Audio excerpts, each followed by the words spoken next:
What's up guys, welcome back. This is Anime Crossover. You'll be watching What If Naruto Was Reborn as Dr. Doom the End. Now, let's begin. Upon Charles Xavier's entrance into the throne room, Naruto signaled with his left hand towards Mystique and the guards positioned around her. As he executed this action, one of the Doombots detached the power-suppressing collar from around her neck, permitting Mystique to utilize her abilities once more, where she adeptly transitioned through various appearances. Prior to assuming her authentic identity, skin of a blue hue, complemented by red hair.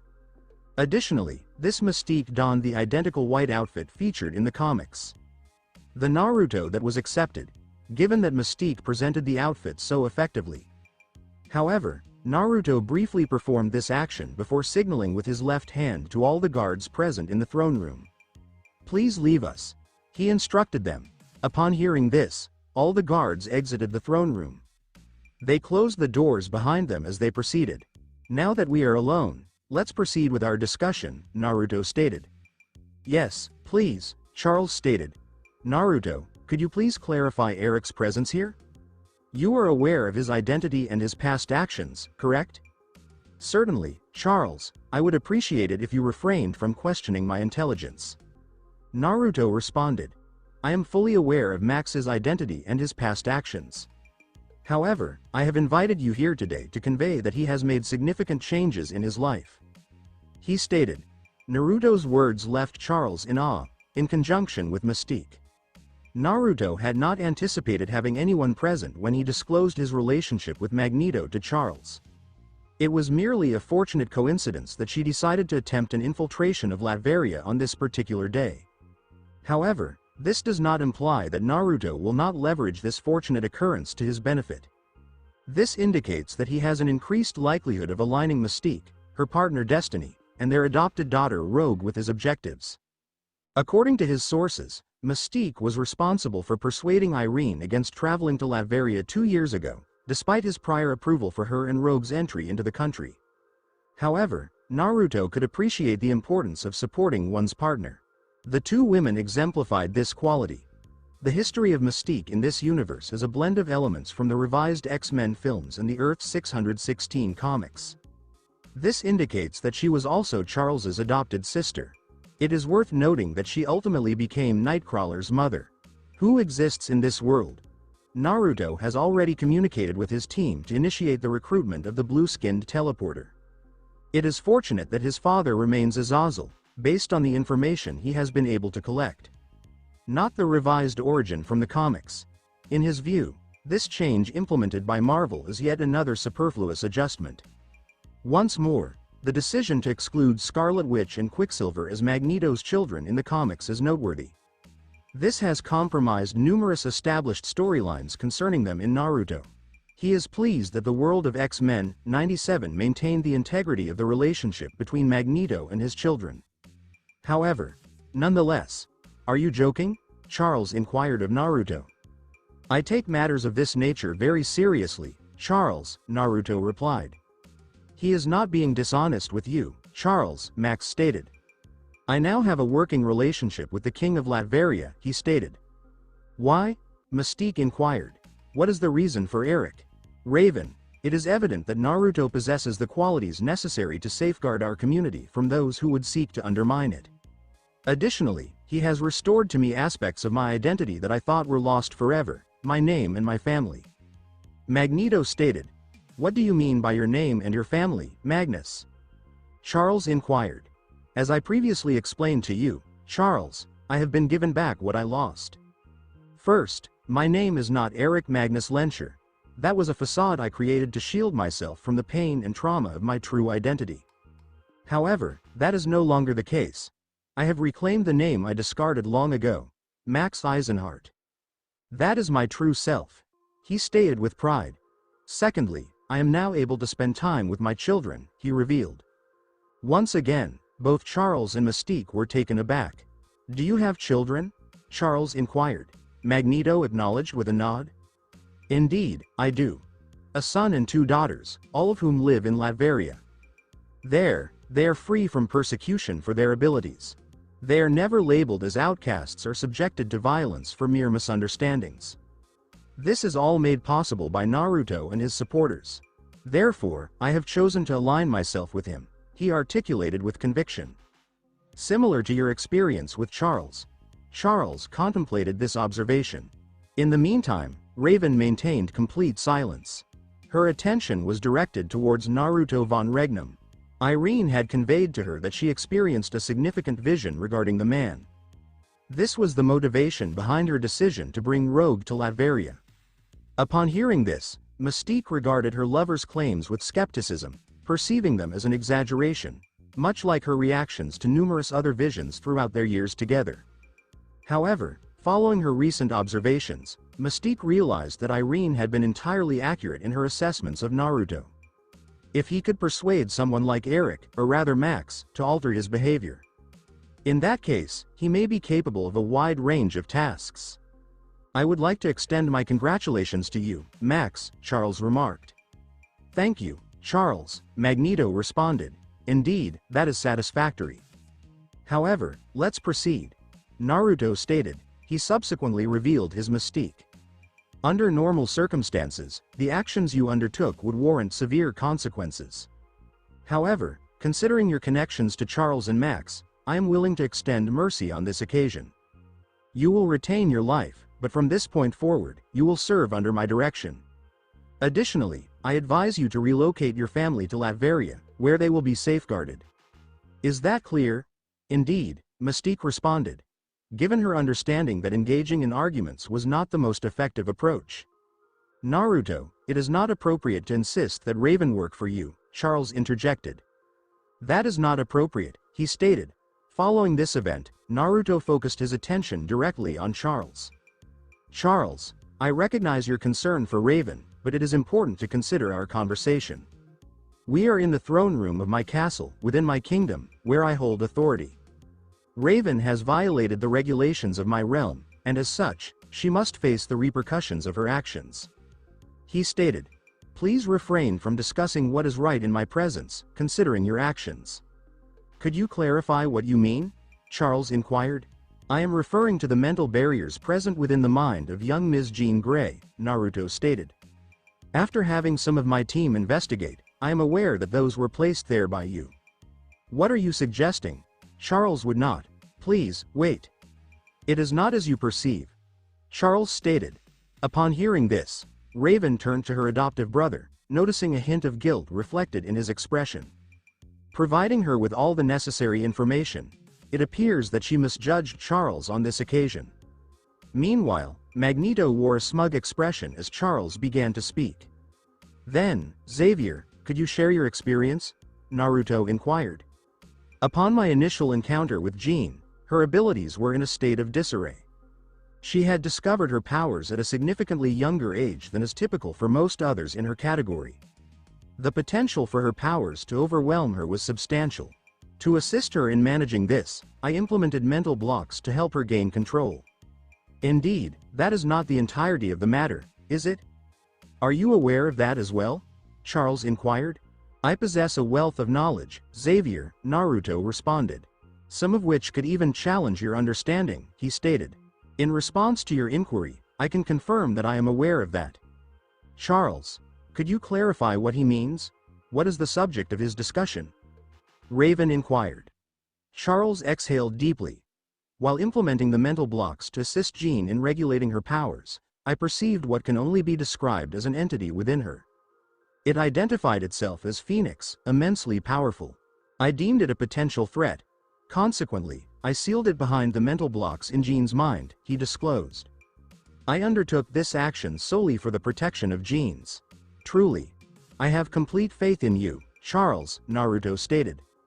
Considering the circumstances at that time, I would have made the same decision. However, my inquiry for you now is why you have not started addressing the mental barriers you established in Jean's mind, especially now that she possesses a clearer understanding and greater control of her abilities? Upon hearing the question, Charles found himself at a loss for words. I understand. That was all Naruto expressed. I comprehend your position. Therefore, we must proceed with a specific course of action. Certain individuals within my team will collaborate with you to address the mental barriers you have imposed on young Ms. Grey without delay. There will be no exceptions. Additionally, you are required to communicate your actions to the other members of the X-Men. However, that is, no exceptions, Charles, Naruto interjected. I acknowledge your reasoning behind your actions. However, Ms. Gray has matured and is nearing adulthood. She deserves to be informed. Additionally, we must consider the Phoenix entity that you have confined within her. The implications of your decisions regarding it remain uncertain. Although Naruto was aware, that is the reason he is currently addressing the issue. Since he preferred to avoid any complications related to the Dark Phoenix in the future. Additionally, having a grateful and composed Phoenix avatar as an ally was advantageous. However, the recent disclosure of Charles's actions concerning Jean could potentially undermine the trust he has built with the X-Men. A venture that Naruto had always planned to initiate, to ensure that when the moment arrived for him to disclose his genuine intentions for the broader world, he could efficiently eliminate Charles Xavier if required. Given that Naruto is confident he is among those who could potentially obstruct his aspirations, he will not accept that. Ultimately, Naruto consistently achieves his goals. Affirmative, Naruto responded to Charles. Once he concluded, the meeting came to an end. Naruto has achieved everything he desired from it. Thaddeus held a bag of cheddar and caramel-flavored popcorn, indulging in it despite not needing to eat for survival. It had become one of the simple pleasures in his life as he enjoyed the show unfolding before him. Struggling with all his strength to suppress a sly smile, as he observed, Charles Xavier conveyed to Jean Grey, Ororo Munro, Hank McCoy, and Logan the specifics of his actions regarding Jean's mind. In accordance with the directives provided by his creator and emperor, Charles was to proceed as instructed. As Xavier continued speaking, the four individuals in front of him displayed various expressions on their faces. Logan appeared visibly upset. Ororo expressed disappointment. The same applies to Hank McCoy. Meanwhile, Jean appeared visibly unwell. Observing the situation, Thaddeus recognized that Xavier's relationship with his X-Men had suffered significant damage. Precisely in accordance with Lord Naruto's strategy. This marked merely the initial phase in the process of distancing Charles from his X-Men. Thaddeus was informed by Naruto and the other Primarchs about several of Xavier's hidden secrets that he intended to gradually reveal. Similar to the artificial intelligence that emerged in the X-Mansion's danger room, which Charles subsequently secured. It is worth noting the potential existence of the man's concealed son, David Haller. Thaddeus felt a sense of disgust as he recalled the moment when Charles Xavier stood before him, wearing an expression that conveyed disappointment. He understood that most individuals err, yet the mistakes made by Charles Xavier were more significant than those of others. Additionally, it creates an impression of hypocrisy on his part. Thaddeus reflected, at least Magneto is generally forthright about his identity and the actions he has taken. Xavier stood apart from the rest. He is attempting to conceal his most significant errors. Thaddeus understood, much like his emperor and fellow Primarchs, that it would ultimately return to have consequences for the man. This likely resulted in the individuals he associated with becoming involved in such events. Regardless of their desires, the students at his institution serve as a prime illustration. Thaddeus is not in favor of that at all. After visiting the X-Mansion a couple of times and engaging with the children there, he has developed a fondness for them. He will take it upon himself to ensure their safety by confronting Xavier and compelling him to address his issues. Once more, I would like to express my sincere apologies to you, Jean, Charles stated. Upon concluding his explanation, "Excuse me, did you just say sorry?" Jean exclaimed. A red aura abruptly manifested around her body following her actions. Observing this, Charles retreated. However, Thaddeus advanced. "Ms. Gray, I need you to remain calm," he communicated to her telepathically. "What is the reason for this? What is the rationale behind this decision?" Jean responded telepathically. "If you fail to act, you could endanger everyone in this room and ultimately find yourself isolated among the stars for eternity," Thaddeus elaborated. "Please, could you calm down?" Jean observed Thrashes intently for several seconds before giving a nod of acknowledgement. She subsequently focused on regaining her composure, the crimson aura dissipating from her form. "Very well, thank you," Thaddeus remarked. He subsequently directed his attention towards Charles. Xavier, I believe it would be advisable for you to vacate this room at this time, he stated. Indeed, Xavier responded. He subsequently exited the room. After completing his task, Thaddeus redirected his focus towards Jean and the rest of the group. He subsequently raised his popcorn bag towards them. Is anyone interested in cheese and caramel-flavored popcorn? This is not the appropriate time for snacks, my friend, Logan stated. Particularly in light of the recent events involving Jean. Indeed, quite unusual. She has not exhibited such a capability previously, Hank reflected. Could it be that her abilities are expanding? Storm contemplated. Indeed, that is the case, but there are also other considerations, Thaddeus remarked. Re-engaging everyone's focus on him. Do you have any insights regarding this situation? If so, please share. Additionally, could you clarify your presence here? In response to your second question, I was dispatched by King Naruto to ensure that Charles conveyed the complete and accurate truth. Additionally, what you just witnessed was a manifestation of power from the Phoenix. Are you referring to the monster within me? Jean inquired. Ms. Gray, the Phoenix is not a monster. It is one of the most powerful cosmic entities in the entire universe, Thaddeus stated. It represents the cycle of life, death, and rebirth, he explained. Impressive Jean and the team. What is something like that doing inside of me? Jean exclaimed. In order to fully harness its potential, the Phoenix requires a host, typically a humanoid. Currently, that host is you, Thaddeus stated. Rest assured, this is not a negative development. As long as you learn to engage effectively with the Phoenix and embrace it, your life should remain largely unchanged, aside from experiencing a significant enhancement in your abilities. What is the source of your knowledge? Hank inquired. Can you elaborate on your understanding of the Phoenix, its purpose, and how you identified the psychic blocks within Jean's mind? My king, Naruto, Thaddeus responded with ease. Through specific methods, which I am unable to disclose, he identified subtle blocks in Jean's mind. He subsequently initiated an investigation, ultimately uncovering that Charles was responsible for placing them there, as well as information regarding the Phoenix. At that point, he realized the urgency of the situation and the necessity for swift action. Failure to do so could have jeopardized the world as we know it. Why? Aurora inquired. Individuals in Phoenix Host who reject their power or fail to learn proper control may become corrupted by it, transforming into what are referred to as Dark Phoenix. These entities possess the ability to eradicate all life on Earth within a matter of hours to a day at most, Thaddeus explained. As I mentioned previously, as long as you learn to collaborate with the Phoenix and refrain from resisting it, you will be fine and will not succumb to the dark side, Ms. Gray, he stated. I am, okay, Jean responded with uncertainty. I understand that this may appear to be a challenging endeavor, but rest assured, you will not be tackling it alone.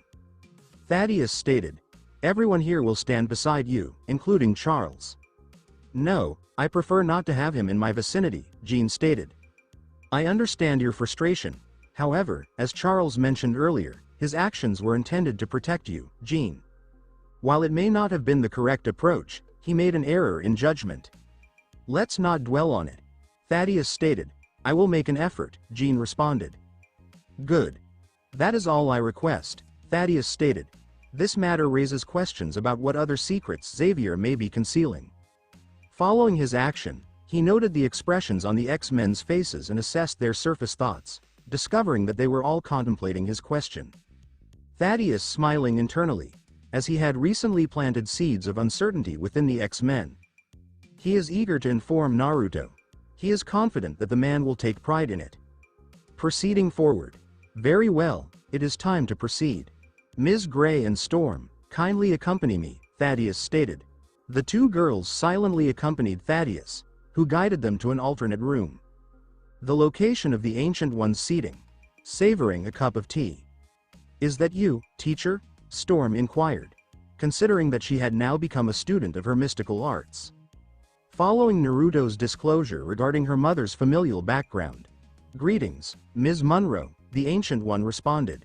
She subsequently focused her attention on Jean Grey. Greetings, Ms. Gray. It is indeed a privilege to meet you. Having the opportunity to meet a genuine host of the legendary Phoenix Force and to provide training is truly remarkable, It appears that my life will be far from mundane repetition. Thank you, Jean stated. Am I not the inaugural human host of the Phoenix Force? That is correct, you are not, Thaddeus stated. There have been others, including one that existed over 1 billion years ago, known as Firehair. I believe they had red hair, much like yours. It seems the Phoenix Force has a particular preference. He stated. What, truly? Jean inquired. Rest assured, Ms. Gray, that in due course, you will receive all the answers to the inquiries you have. This includes those you have yet to pose, the Ancient One. Now then, let us commence, she stated. Jean acknowledged with a nod. Upon her arrival, she was provided with comfort. As the Ancient One and Thaddeus commenced their efforts to eliminate the mental blocks within Jean's mind. Recognizing this, the Phoenix Force experienced an emotion it had not felt in years. Frustration, uncertainty, and astonishment. Rogue was currently experiencing 3 prominent emotions in her situation. Which is her mother's, Irene and Raven, revealing the complete truth regarding Raven's history. All from their newly acquired apartment in Latveria. They had relocated there a few days prior, following Mystique's return and subsequent collection of them. Neither Irene nor Rogue is engaged in an argument. Given their understanding of Raven's genuine concern for their well-being, they were confident that she would never intentionally cause them harm. However, in light of the recent revelations, Rogue recognized the extent of her misconceptions. The young girl contemplated various terms such as terrorist, assassin, and unfit mother as she observed Raven, who displayed a sorrowful expression on her face, as she had always intended to keep her past hidden from Rogue. However, Naruto had compelled her to take action. He informed Raven that her son, Kurt, was already being actively searched for by his associates, and that once located, he would be brought to Latveria without delay. He would subsequently be introduced to Raven and her family members. Naruto disregarding all of Mystique's objections concerning the upcoming meeting. Given the circumstances, Mystique has chosen to be transparent with Rogue regarding her past. The outcome unfolded precisely as she anticipated. Rogue, could you please respond? Irene inquired softly. Mother, I am at a loss for words regarding this situation. Rogue exclaimed. She focused her attention on Mystique. Please clarify, when the moment arrived, were you planning for me to take on the roles of a terrorist and assassin as well? Upon hearing this question, Mystique's eyes widened in surprise. What? No, of course not, Rogue. You are my daughter, and I care for you deeply. Please, spare me, Rogue interrupted forcefully. After all, what is there to prevent you from leaving me, just as you did with your first child? My brother, she stated. No, Rogue, that was.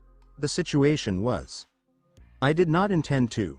Raven endeavored to provide Rogue with an appropriate response. However, each time she attempted to articulate her thoughts, the words consistently failed to convey her intended message. In truth, Mystique was aware of the reality. She left her son behind and did not return. If you have nothing to contribute, that's perfectly fine. I have no desire for anything from you, even if you did. Rogue stated. She subsequently rose from the couch and proceeded toward the door.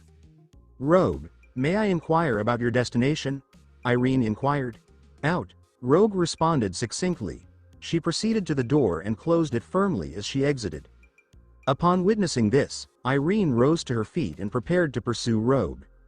Raven firmly grasped her arm, ensuring she remained in position.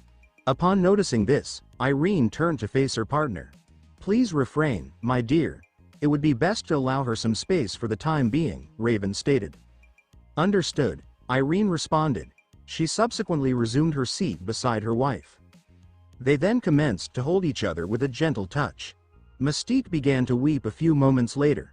Upon exiting her new apartment building, Rogue meandered through the streets without a specific destination in mind.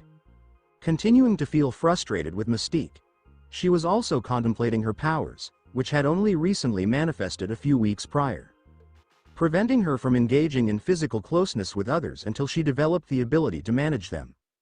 Additionally, she had relocated to a new area and was unfamiliar with her surroundings. It would be an understatement to suggest that Rogue was managing numerous challenges. As she proceeded through the streets of Doomstadt, preoccupied with her concerns, Rogue failed to notice when she collided with another individual. The impact of the crash caused her to fall to the ground. "Ouch!" Rogue exclaimed. She promptly recognized the situation and rose to her feet, extending assistance to the individual she had accidentally collided with and caused to fall. "I sincerely apologize for that," she stated. "It's acceptable.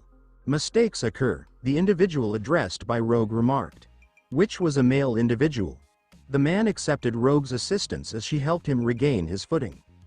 When this occurred, Rogue had the opportunity to observe the individual closely and found him somewhat attractive. "I apologize once more. Additionally, my name is Rogue. Once again, it's no trouble at all. It's a pleasure to meet you, Rogue." "My name is Scott. Scott Summers," the man stated. "Indeed. It is a pleasure to meet you as well, Scott," Rogue responded. "Well, see you," she said. Rogue subsequently proceeded on her path. After encountering Scott, she began to consider that Latveria might not be as unfavorable as she previously thought. Germany. Kurt Wagner stood before his open front door, his expression one of shock. He found himself gazing at an individual levitating in front of him. "Good day, Mr. Wagner. My name is Max. I understand this may come as a surprise, but I would appreciate the opportunity to come inside for a brief discussion with you and your parents." "I suppose so," Kurt replied. "Excellent," Magneto responded. He subsequently descended to the ground and entered the Wagner residence. The family was unaware that their lives were about to be dramatically altered. Monte Carlo, Monaco, May 23, 2010. Naruto's perspective as the future Emperor of Earth. "No Sleep Till Brooklyn" by the Beastie Boys resonated through the speakers as I skillfully navigated the dark green 2010 Lamborghini Murcielago through the streets of Monaco. Susan and I are sitting in the passenger seat together, wearing a gorgeous no-strap nice dress. Meanwhile, I wore my normal dark green tuxedo. "If it isn't broken, don't fix it." I arrived at the Hotel de Paris's red carpet entryway after making a fast left turn and then a right, where they were throwing the opening celebration for the Grand Prix of Monaco. I stared at Susan once I had stopped the automobile. "Are you ready, my dear?" "Why, yes, King Naruto, I am," Susan responded. She smiled. I said, "Excellent." I gave her a short kiss. I said, "Let's go." Susan and I then exited the vehicle, one on each side. The two of us then locked arms. We then began walking along the red carpet, ignoring any queries posed in our direction. Despite the fact that we married nearly 2 years ago, Susan and I continue to be a hot topic. We have truly been dubbed the world's best power couple. This is true in more ways than one. However, regular folks do not need to know this. At least not all of it, yet. However, when the time comes, they will. Moving on. Susan and I swiftly entered the hotel, flashing our typical phony smiles and waved. We then relaxed. We then started socializing with the other people who had been invited to the party that had already arrived. Many of them Susan and I had met multiple times in the years since we founded the Future Foundation. Susan is the overall director of. She has excelled at this profession since she first started it. The same goes for motherhood. Susan has been crushing it on both fronts. As a result, she has effectively retired from the Fantastic Four. This leaves only Ben and Johnny, for now, at least. Since I intend to develop a fresh new Fantastic Four, one that is compatible with my long-term ambitions and goals, some of which I've let Susan, Johnny, and Ben join in the last several years and realized they're okay with. Especially after I gave them all a dosage of ambrosia serum, including Alicia, which restored her lost vision. I also revealed the awful truth about Alicia's stepfather, Philip Masters. The man who would have been known as Puppet Master is currently resting quietly in one of my Lavian jails. His eyesight had been erased, where he will remain for the rest of his natural life. So, all of that certainly helped me draw the remaining F4 and Alicia into my circle. As we proceeded to mingle, Tony and Pepper arrived. When they did, Susan and I began to approach them, only to be stopped by one Gideon, fucking Malik. What is this obnoxious squid doing here? I thought. No matter. This has recently become an excellent opportunity for Hydra to prepare for the endgame, where nobody will fucking survive. King Naruto, Queen Susan, we haven't met before, but I just had to meet you both. The name is Gideon Malik. A pleasure. He went on. Susan said, "Same to you, Mr. Malik." "Yes." I agreed. "Wait, Malik? Don't tell me you're the same Malik who founded and owns Gothite Industries." "The one and only," Malik said. "Well then, sir, allow me to say again what a pleasure it is to meet you." That was my reply. I then extended my hand to Malik, which he shook. As he did, I used telepathy to infiltrate his head. I found it easy to access. With all the fucking telepaths and brainwashing techniques in this world, many of which they use themselves, you'd think the Hydra leaders would have stronger mental defenses. But no, I suppose they're just arrogant in that aspect. This is a great positive for me, because once I got inside Gideon's head, it didn't take me long to uncover all of the dirty little secrets he kept concealed in what he refers to as his brain. When I did this, I learned a lot of intriguing stuff. First, the monoliths seen in the Agents of S.H.I.E.L.D. television series do not exist here. That means I don't have to fucking worry about the monster hive.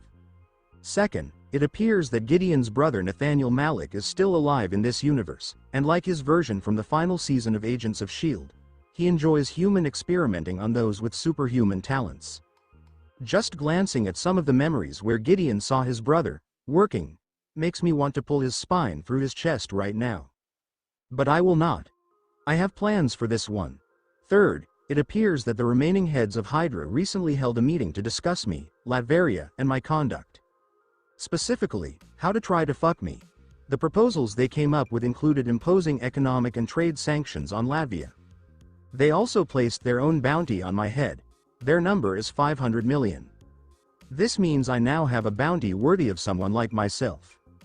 But, back to the primary subject. The Hydra leaders also recommended capturing someone close to me and brainwashing them to function as a sleeper agent, feeding them intelligence. Or maybe I'm simply brainwashing myself, which is why Gideon is here today. To perform a preliminary assessment of my security. So, if he and his fellow squid heads have no choice but to kidnap and brainwash me, they can. Seriously, these people's balls are massive. That is why I have the smallest amount of respect for them in that regard. Unfortunately for them, it appears they still do not realize who they are fucking with. However, when the time comes, they will. After obtaining whatever I desired from Gideon's mind, I swiftly began modifying it to fit my own requirements. Instead of Hydra sending an undercover spy into my inner circle, I simply reversed the situation and placed my own in theirs. Gideon will be providing me with information on the entire Hydra network, so I can crush them whenever I feel the need to. In no time, I finished using my telepathy on Gideon. The dude is none the wiser, since I completed what I needed to do within his thoughts during our handshake. After we split, Gideon excused himself, allowing us to finally proceed freely towards Tony and Pepper.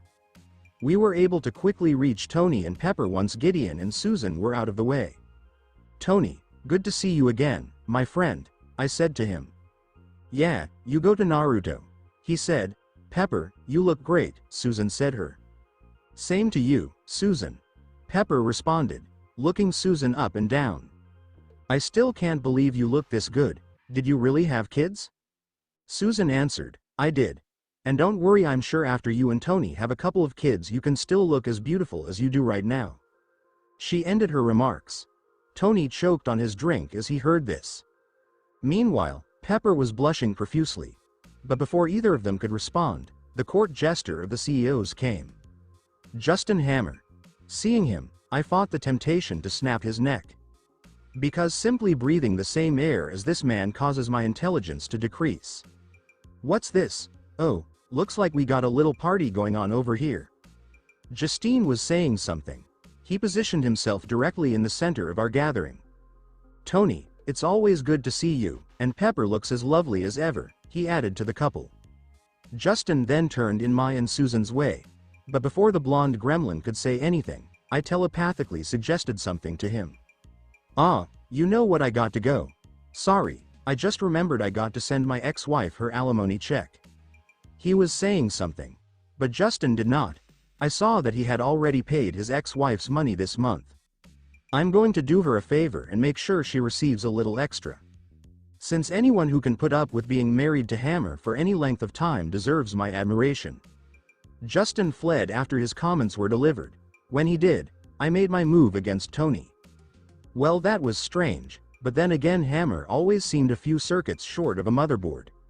I corrected myself. I stepped over to Tony and threw my arm around his shoulders. Well, how about you ladies talk amongst yourselves? While Tony and I discuss some business. That was my reply. Then, before anyone could respond, I drew Tony away with me. I then hauled him onto an empty balcony. Wow, Naruto. I'm flattered. Really, but we both have significant others. What will they say about this? Not to mention you're not my type.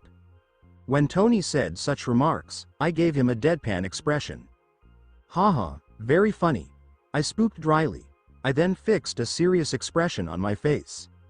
But this is not the time for jokes, Tony, unless you think just letting yourself die is funny. What? I'm not, Stark, don't insult my intelligence. I cut him off. We both know how palladium affects the human body. In fact, I'm honestly surprised you weren't affected earlier by it, considering how long you've had the reactor in your chest. I was chatting. From the scans Jarvis has done on me, he told me the palladium has been building up over time, and that the doses were so minute he couldn't notice them before.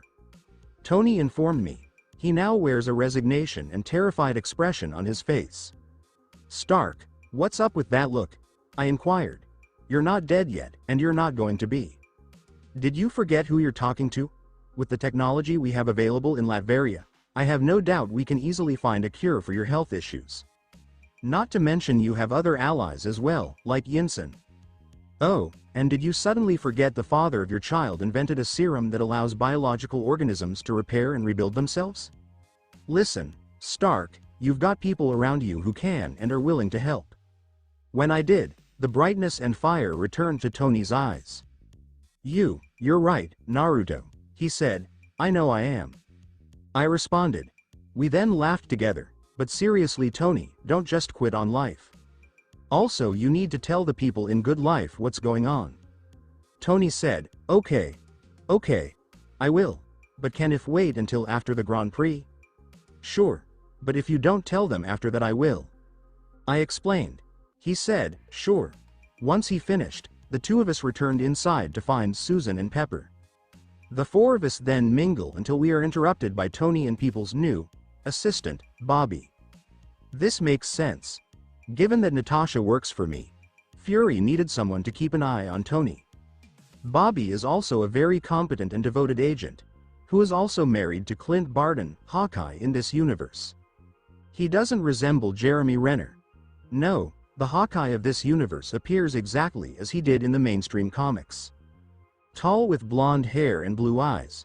However, while he resembles Hawkeye from the mainstream comics, my investigation has revealed that his personality is similar to his MCU and Ultimate Earth 1610 universe equivalents. This means he is a family man. Clint and Bobby have already started their family.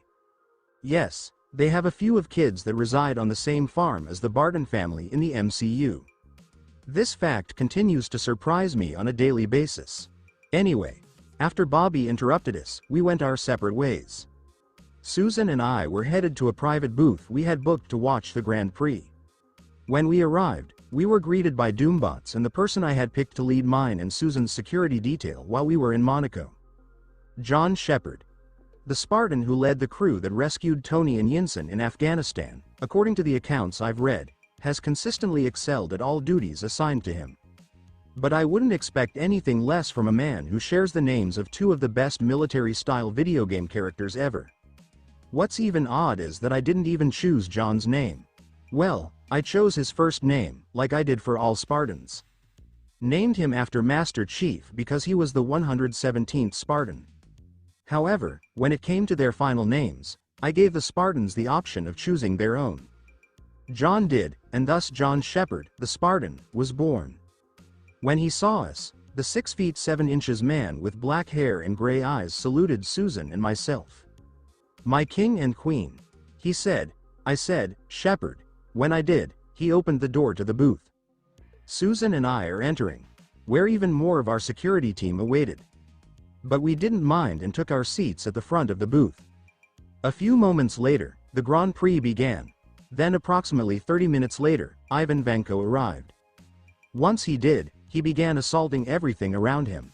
The fool. If he sought revenge on Tony and his family, I can think of 20 more subtle and effective methods to achieve it. But I suppose just because someone is smart does not imply they have common sense. Reed is a prime example. Excuse me for a moment, I said. I then stood up and left the booth. 2 Doombots and John follow me. Not even asking any questions. They knew exactly what I was going to do. In no time, my company arrived at the track. When we arrived, I didn't hesitate to approach Ivan, who was attacking Tony, Pepper, and Happy, the latter 2 attempting to bring the armor Tony had brought with him to him. However, there was no reason for that. Raising my hands, I launched electrical energy blasts at Ivan, knocking him to his knees. Then, before he could make another move, I moved in close and delivered a roundhouse kick to his skull, sending him to plant in the earth. The struggle is coming to an end. After that, Tony approached me. Well, that was anticlimactic. He replied, "Of course, for a man of this caliber, I see no challenge." I said, "He wasn't in the least." Georgia, USA. Jessica Drew sat casually on the couch, watching the news on the television in front of her. One is now narrating the circumstances of the attack that occurred during the Monaco Grand Prix.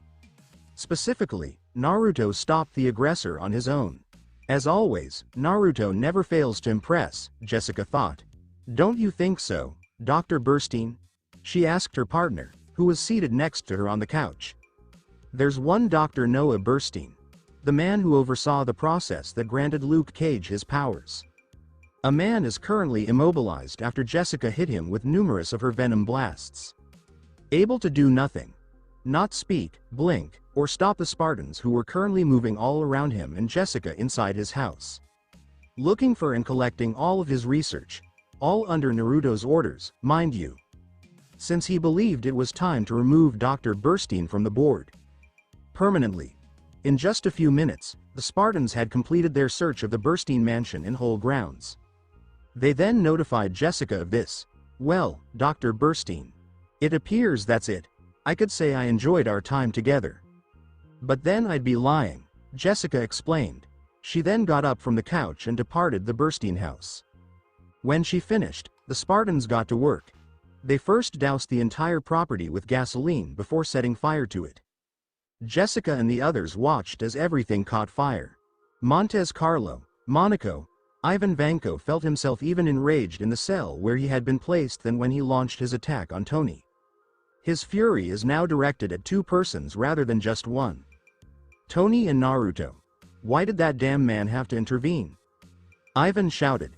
He reasoned that if Naruto hadn't interfered, he would have easily defeated Stark and exacted his retribution.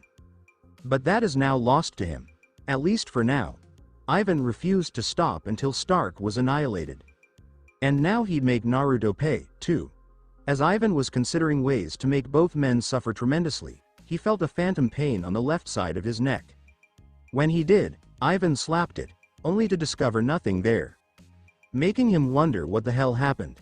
Only to halt that train of thought a moment later when he felt his chest ache. The ache inside it intensifies by the second. Then, before Ivan could fully comprehend what was happening to him, he collapsed, the light fading from his eyes. For the man had died. Future Emperor of Earth Naruto's Pav, "It is done," Natasha said me over the phone as I held up my ear. "Vanko has died." I said, "Excellent." I hung up. I'm glad I got rid of that pesky gnat. Actually, I contacted Natasha and asked her to send one of her minions to assassinate Vanko, but since they are all under my direction, technically speaking, I removed him. I didn't want to deal with any Stark Expo nonsense. There are simply too many essential issues to address. Besides, I saw no reason to let Tony waste his mental power on that half-baked Russian wash-up. Especially considering some of the plans he has for this year's Stark Expo. In addition to some of the activities I have planned for it. So you see, Ivan had to die, for the greater benefit. I received a text message shortly after hanging up the phone with Natasha. Looking at it, I noticed it was from Jessica. According to me, we had gotten all of Dr. Noah Burstein's research and equipment, and the guy himself had been taken care of. Good. Especially with reference to Burstein's study, which I want to employ solely to supplement the Imperial Guard that I am forming to protect myself and members of the royal family. A devoted force that will serve as an impenetrable wall between the Naruto family and all those who would seek to harm us, while those who are dumb enough to attack the Naruto family will become an unstoppable spear. After all, what is an emperor or empress without an imperial guard? The Shears have one. Oh, and speaking of the Shear, I wish Deathbird would quit speaking so tough. I know I'm wearing her down, but her arrogant, tsundere demeanor isn't making things easier. Damn, I wish I could do anything to move our relationship along. Perhaps she should be released and taken out to indulge in some good bloodthirsty violence? Yes, that might work. Violence is beneficial for a variety of reasons, including improving your connection with a lady. Now the only question is, what kind of violence should I engage in with Deathbird to improve our relationship?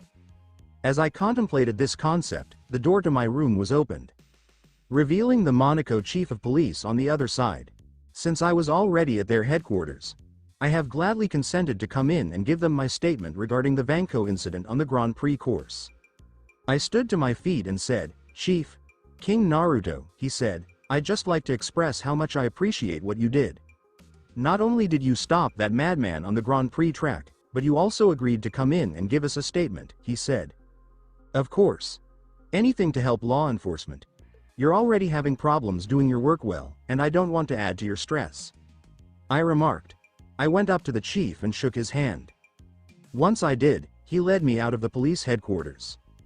The officers I passed congratulated me, some even take pictures. Which I didn't mind, because being friendly with law enforcement will come in handy when it comes time to conquer the entire planet. Not to mention that my father used to be a police officer, so I have a soft place for law enforcement. Especially considering the most of them are just people who want to do their jobs and protect others. As I stepped outside the headquarters, I noticed a throng of media waiting for me. Of course, my Doombots and Spartan security detail are keeping them all at bay, giving me a clear road to the limo that is waiting for me. I walked there and climbed inside. Then, as I closed the door, we were off. It did not take long for the limousine to arrive at the hotel where Susan and I had decided to stay during our time in Monaco. When I arrived, however, I noticed John waiting for me outside the main entrance, his countenance serious and little frightened. When I got out of the limousine, I approached him and said, "Report." "Sir, currently there are 3 individuals on the list you distributed in relation to individuals of high importance sitting in the hotel lobby." He provided me with an explanation. "Currently I have Doombots watching them." John then spoke. "What about the civilians?" I asked. "One of the members of the group cleared them out. John informed me that they are a telepath." "I see. And my wife?" I asked. "She is currently out shopping and enjoying herself." "She had departed before this bunch arrived," John stated to me. "I've already alerted her security detail and informed the home front of our situation. They are on standby in case we require assistance." "Good. Excellent work, John," I remarked. "Thank you, my liege." John responded, "Well then, let's not keep our guests waiting any longer." That was my reply. John nodded as I spoke. We then entered through the hotel's front doors. I immediately switched my attention to the right, where 3 people were sitting. The people in question are Sebastian Shaw, Emma Frost, and Celine Gallio. So it appears that the Hellfire Club is finally knocking on my door. So, what kind of man would I be if I did not greet them? With that in mind, I began approaching them. I looked in the direction of the 3 Hellfire Club members who had decided to appear in front of me today, surrounded by members of my security detail. Sebastian Shaw, an arrogant guy who believes that simply having a lot of money makes him something truly unique. It does not. The same is true for his powers, because one powerful and precise telepathic strike will put that bastard down for the count, not to mention suffocation. So, he's not a threat to me. The 2 alongside him, on the other hand, are significantly more dangerous. The first was Emma Frost. Now that I'm seeing her in person, I can see why Cyclops tapped into that in the comics. Of course, considering his previous romantic relationships with telepathic women, it did not work out. Which I thought was reasonable, given that I actually favored Scott and Emma above Scott and Jean. But I am getting off course here. Frost is one of the planet's most powerful telepaths, and her secondary diamond form mutations make her a formidable opponent in close quarters combat. I'm curious if she's unlocked yet. Based on what I've learned about her life in this reality, it appears to be a mix of the comics and the revamped X-Men films. In any case, Emma's abilities are not diminished by the fact that she has not yet attained her diamond form. For she is a woman who is both intelligent and gorgeous, as well as vicious and devious. A risky combination of features. The final member of the triad is obviously the most hazardous. Selena Gallio. A centuries-old woman whose major skill allows her to drain a person's life power with a single touch. As if that wasn't enough, she's also a high-order telepath like Emma, a mortal, and a skilled sorcerer. In the comics, she was considered a candidate for Sorcerer Supreme of Earth alongside Naruto.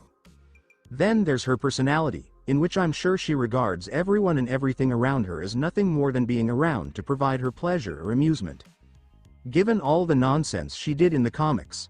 Oh, and Celine's appearance is exactly like Celine, the role Kate Beckinsale played in the Underworld films in my prior life. Coincidence? Hell no, but I don't have the time to question it right now. Instead, I need to show these three who the fucking boss is. When I reached them, I sat down in the chair in front of them. Greetings King Naruto, I am Sebastian Shaw, I interjected before Sebastian could finish saying. This caused his forehead to twitch, but nothing else. I glanced at Emma and said, Emma Grace Frost. I then shifted my focus to Celine. When I did, I noticed she was looking at me as if she wanted to eat me like perfectly cooked steak. Do I find myself aroused? Wait, what? No, nope.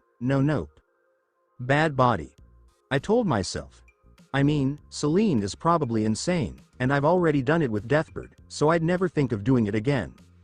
But, again, maybe it's not so horrible if I did. Damn it, don't tell me I've got a taste for repairing crazy women.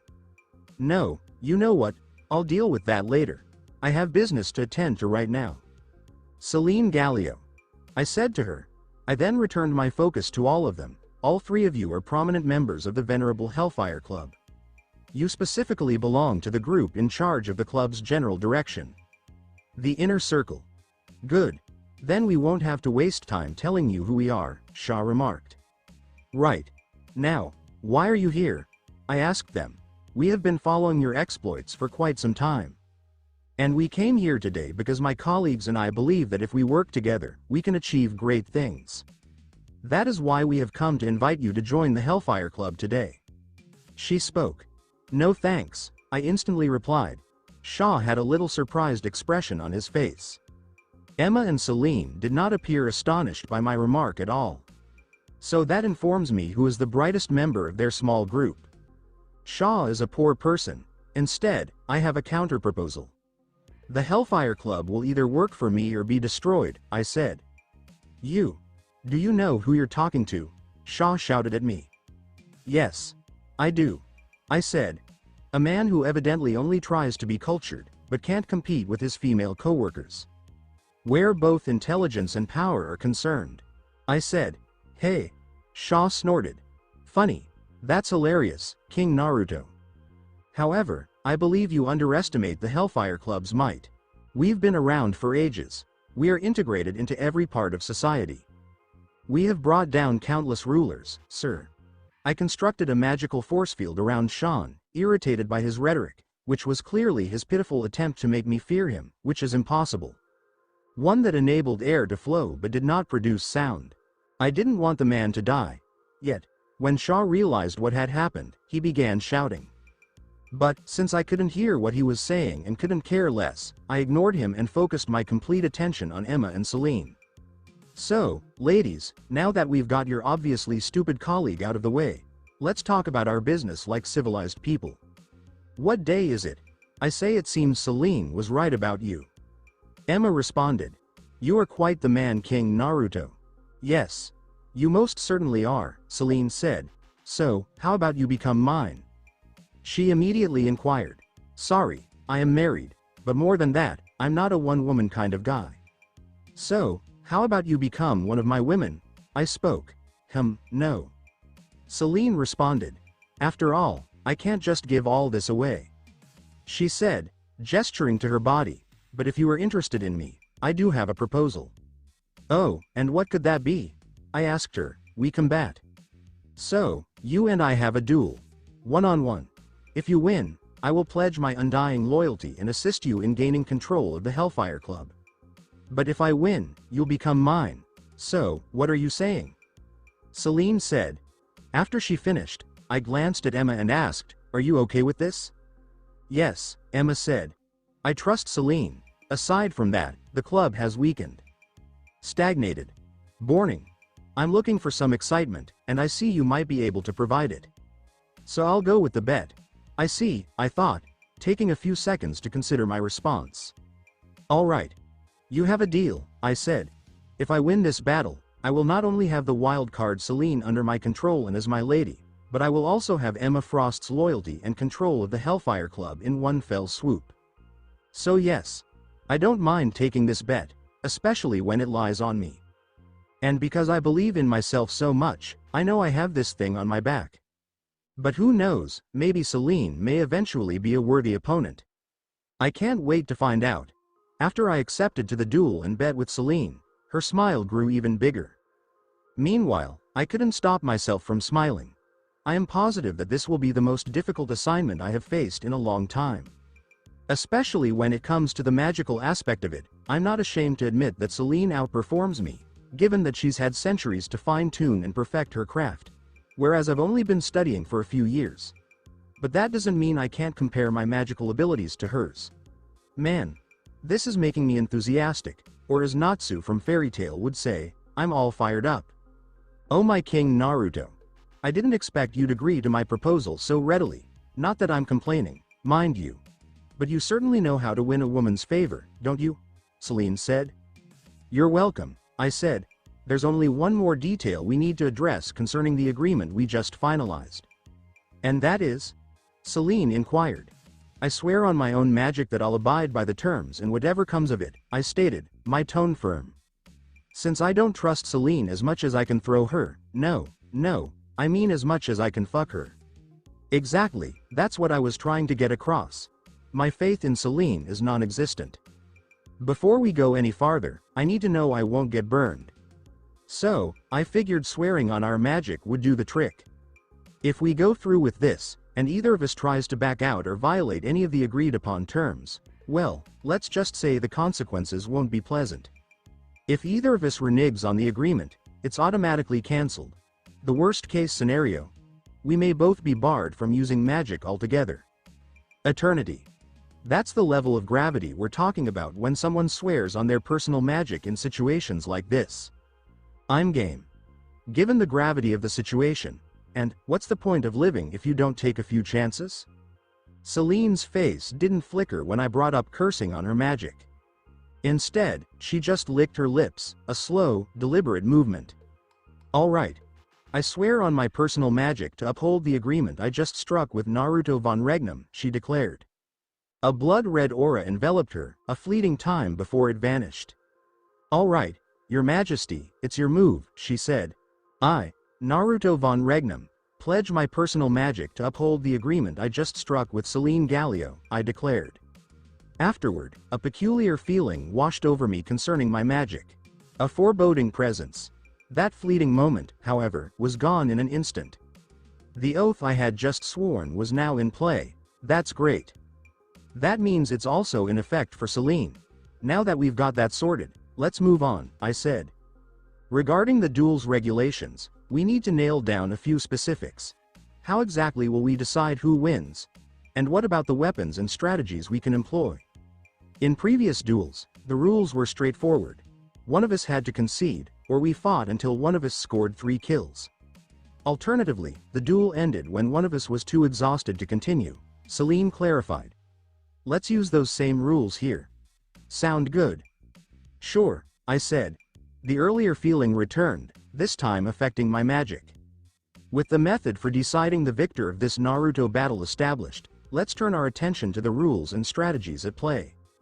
Of course, there won't be any outside interference, Celine said. Of course, I said. Beyond that, I'm open to anything, Celine said. That's something I can agree to, I said. The same feeling that was messing with my magic. All right, we're nearing the finish line. Now, we just have to settle on a spot. Why not right here? Celine inquired. No, I said right away. We'll choose a spot with no one else around, understood? Indeed, you are, Celine purred, her voice laced with a sultry edge. She was parched, plain and simple. Oddly enough, I'm actually enjoying it. Damn it. Seems like after this fight, I'm diving headfirst into another wild situation. Well, things could always be worse. Good, I said. I then summoned a tiny globe of earth, placing it between Celine and myself, and marked it with multiple red pins. Here's a map of the world, I said, pointing to several spots. These are the places I think would be ideal for our duel. Choose one. Right away, she replied. A mock salute was offered. Celine studied each site I'd pinpointed on the globe, her gaze sweeping over the possibilities until she settled on a single spot. The Yukon Territory, a vast expanse of wilderness in Canada. I scattered the world when it occurred. The place is decided.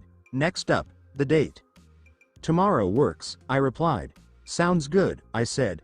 All right. I believe we're all set now. Not quite, Celine replied. We still need an arbitrator to oversee the duel, she remarked. I don't want anyone else around when it's just you and me, King Naruto, Celine said, but those are the rules. It's a way to guarantee we're both keeping our word about the duel. Even if we've sworn on our magic. She blew out her cheeks, a childish gesture of disappointment. Honestly, she's completely unhinged. Thus, sexual relations with her likely fall under the same category. I'm eager to know. Business, as they say, comes before anything else. Understood, I said. Looks like we'll need to find an arbitrator, then, I remarked. I've got this, came the reply, a voice I recognized. A doorway materialized, and the Ancient One, or Yao, stepped through. Whoa! Emma exclaimed. Her eyes were wide, a look of pure disbelief. Sebastian's as well. The man, having landed squarely on his behind a few minutes prior, seemed to grasp the futility of his situation. He understood, at last, that the force field I'd conjured around him was impenetrable, and that his escape was entirely contingent on my permission. Master, I said. Oh, hello Yao, Celine said. Referring to the Ancient One by their actual name, just like that. Good to see you again. How long has it been? A century and a half, maybe 2.5? I believe it was the American Revolutionary War. Indeed, the Ancient One responded, trying to act casual. But I could see she was anything but that. She seemed poised, as if prepared to spring into action at a moment's notice. And let's not forget, she hasn't looked away from Celine since she stepped through that doorway and into the foyer.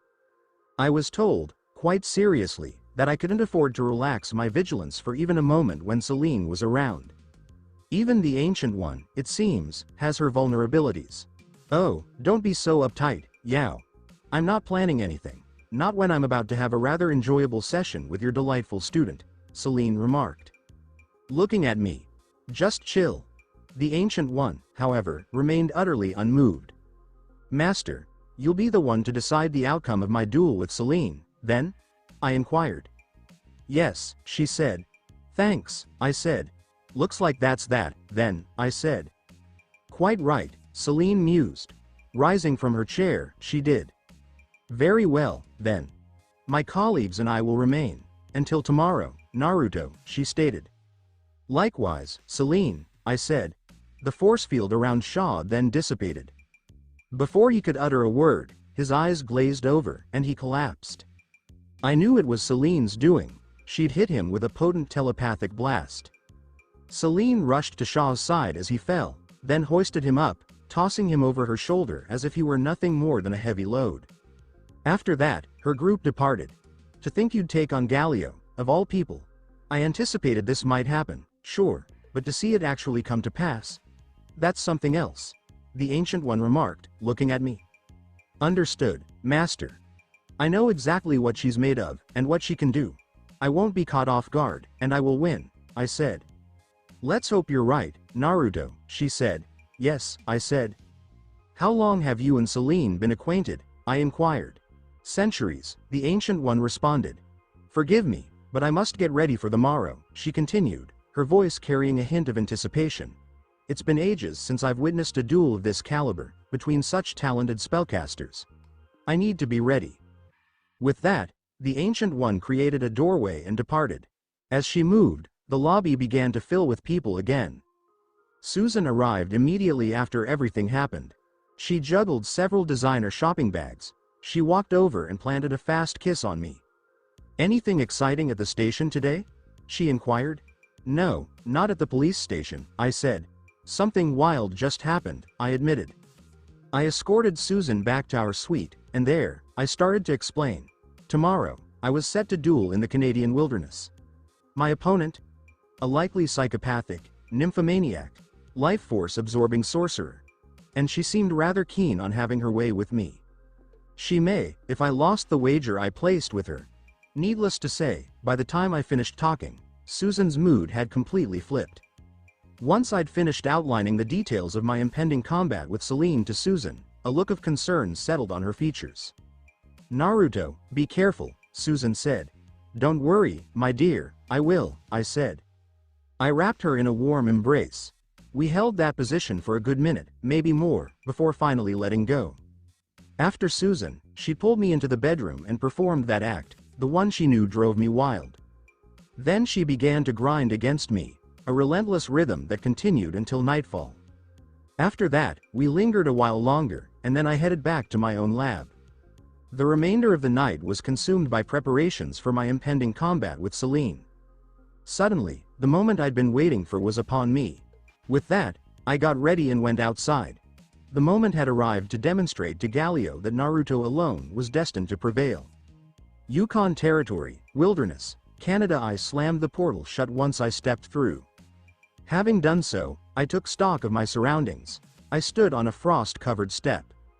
The forest sprawled out behind me to the south, while a mountain range loomed in the distance, its peaks pointing northeast. The Ancient One was there, waiting for me, as if they'd been expecting me all along. "Good morning, Naruto," she said. "Same to you, Master," I replied. A second later, a swirling black and red doorway materialized before us. Celine walked through a second later. With a quick motion of her hand, she closed it. She turned her gaze from Yao to me. "Good morning, gentlemen. Now, I've had my fill of preliminaries. Let's get down to business." "Exactly what I was thinking," I replied. "Very well," the Ancient One replied. "You understand the parameters and the consequences. I'm not going to patronize you by reciting them.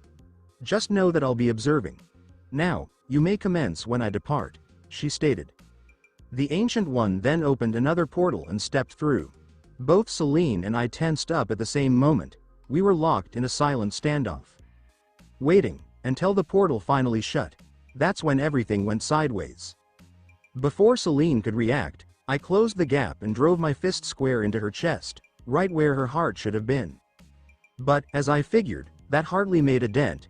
She was still moving, completely okay, even after the colossal injury I'd just dealt her. If taking down Celine were a simple task, someone else would have already succeeded. Celine, her hands moving, attempted to grasp the arm I had across her chest. Before she could do anything, I swung my left hand and connected with her skull. She went sailing off my right arm, landing with a thud on the frozen earth. I know that if she gets her claws into me, she'll drain me, and not in a way I'd enjoy.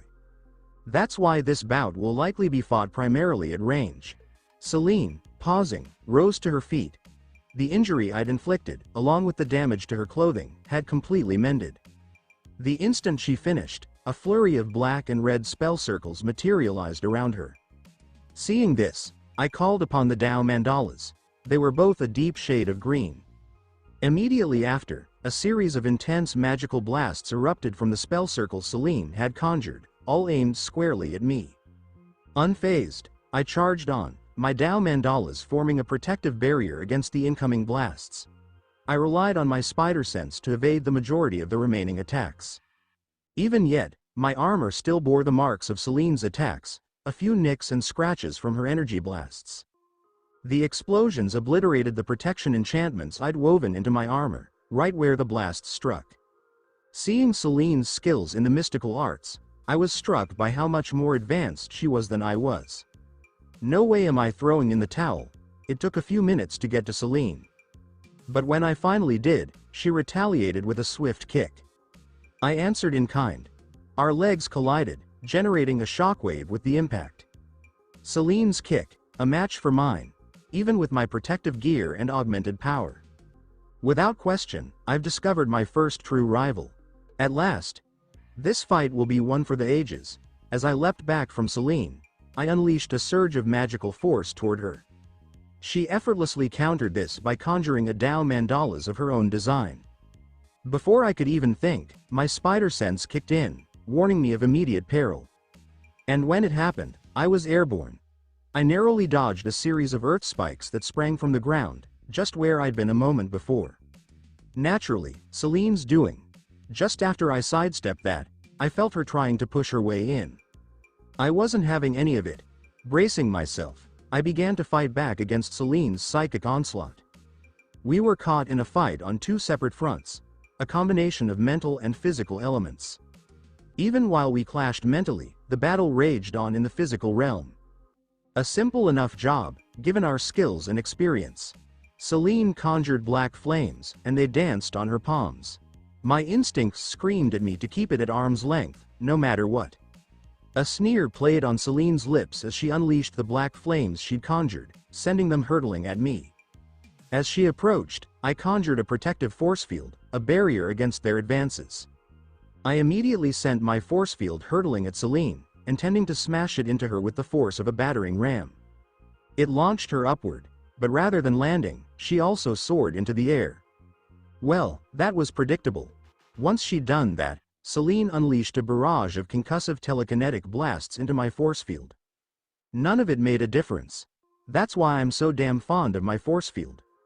Knowing I couldn't keep playing it safe indefinitely, I seized the opportunity when it presented itself. I clasped my hands, channeling a surge of atomic energy. It shot forth at Celine, a Kamehameha wave straight out of Dragon Ball. Akira Toriyama, thank you. Who, by the way, is still kicking in this world, and won't be shuffling off this mortal coil for quite a while after I seized control of Earth and start administering my ambrosia serum to its inhabitants. Like all the other legends, Lucas, Spielberg, Oda, and even Mishima.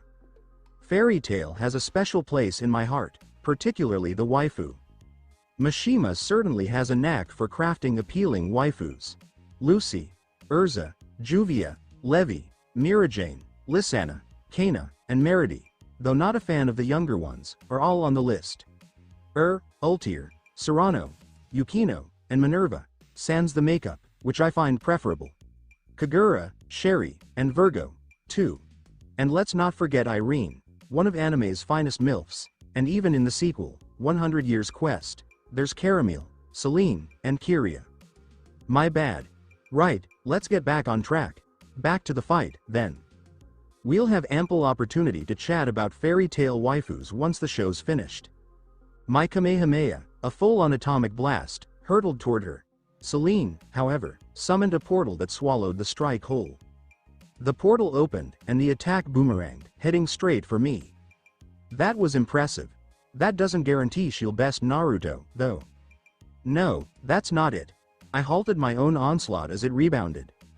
I created a portal right under my feet and dropped down. Back on solid ground, I am. Having sidestepped my own assault. The explosion detonated in the woods behind me, sending a massive section of trees and underbrush flying.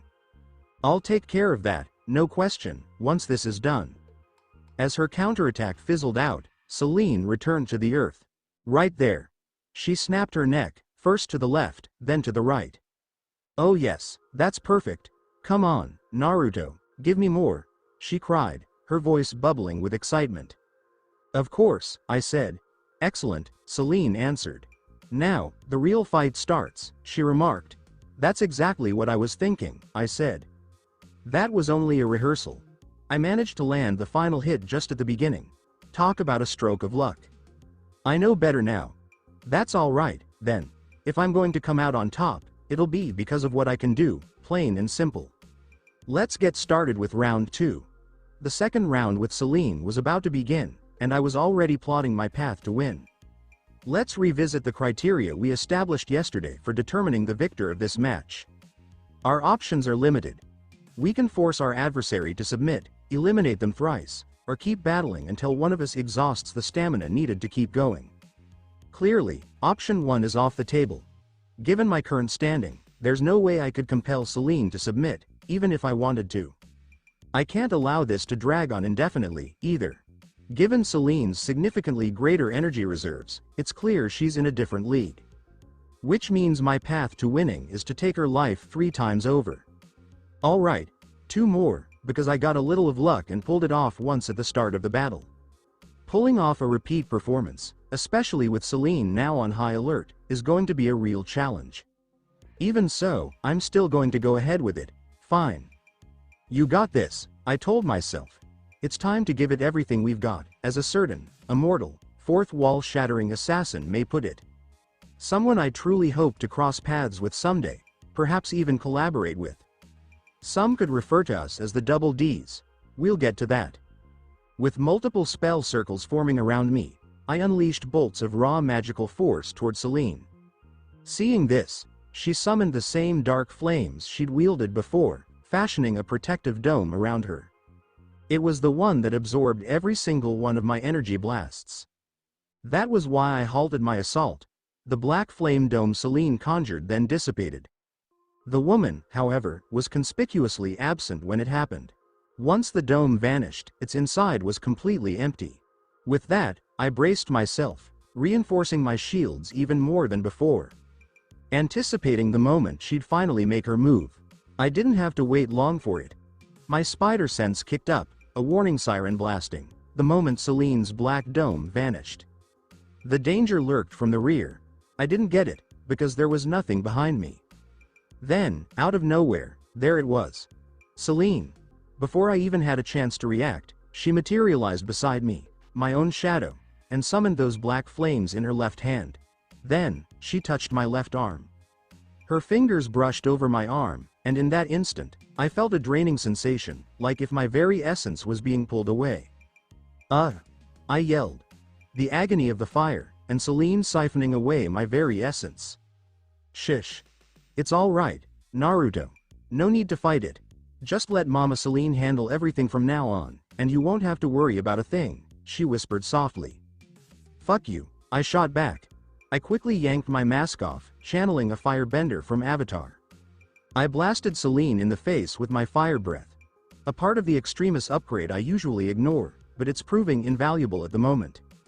My hot breath on her face, Celine began to dissolve, her form igniting in a slow, consuming blaze. She relaxed her hold on me. As soon as she did, I backed away. I started to feel a bit better as the healing effects of the serums I'd injected began to work, mending the burn damage Celine's flames had inflicted. The energy she'd siphoned out, however, wasn't something I could reclaim. That was something else. It appears that, no matter what armor I wear, Celine can siphon off my life energy simply by touching me. Glad to hear it. Her entire body now aflame, Celine swayed, momentarily unsteady. With that in mind, I acted without delay. I charged at her, unleashing a forceful kick that connected with her head. The sound of her neck breaking, a sharp, sickening crack, preceded the sight of her body, once again, hurtling across the earth. So, I've now done in Celine twice. Just one more round to go. That may be a real problem if I can't figure out how Celine managed to sneak up on me like that. Digging into my mental archives, I sifted through everything I knew about Celine. Then it hit me. She was linked to the Dark Force dimension, much like Cloak, the hero. Who isn't a thing here yet? The same goes for his sidekick, the Dagger. I certainly hope they are, given that Roxanne is a known entity in this world. Re-summoning my mask, I saw Celine freeze, halting her advance.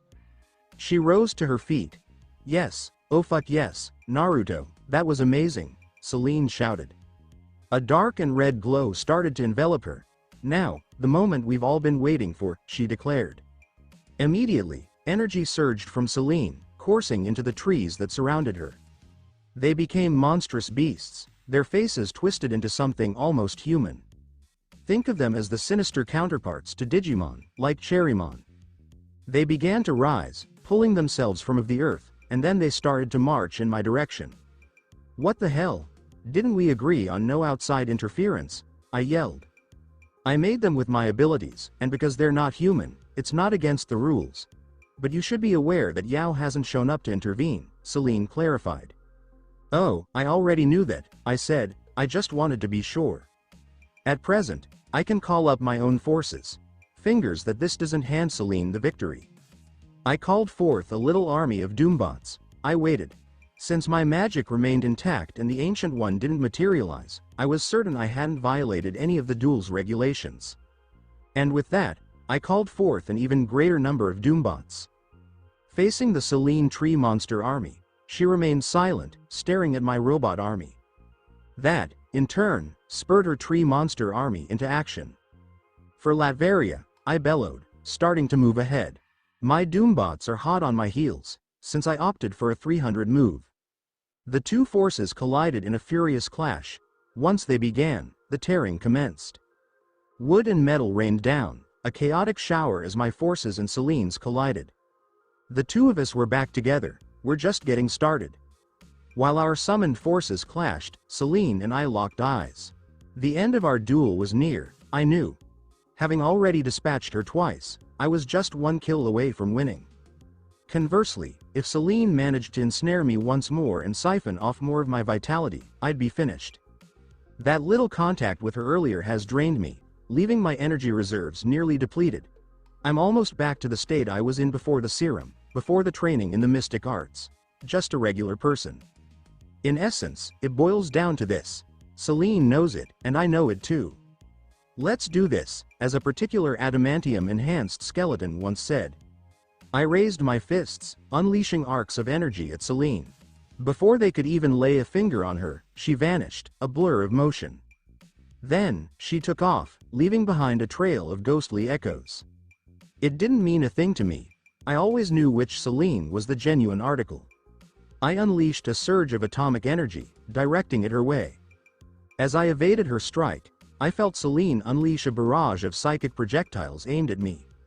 I raised my telepathic shield, and it absorbed every single attack.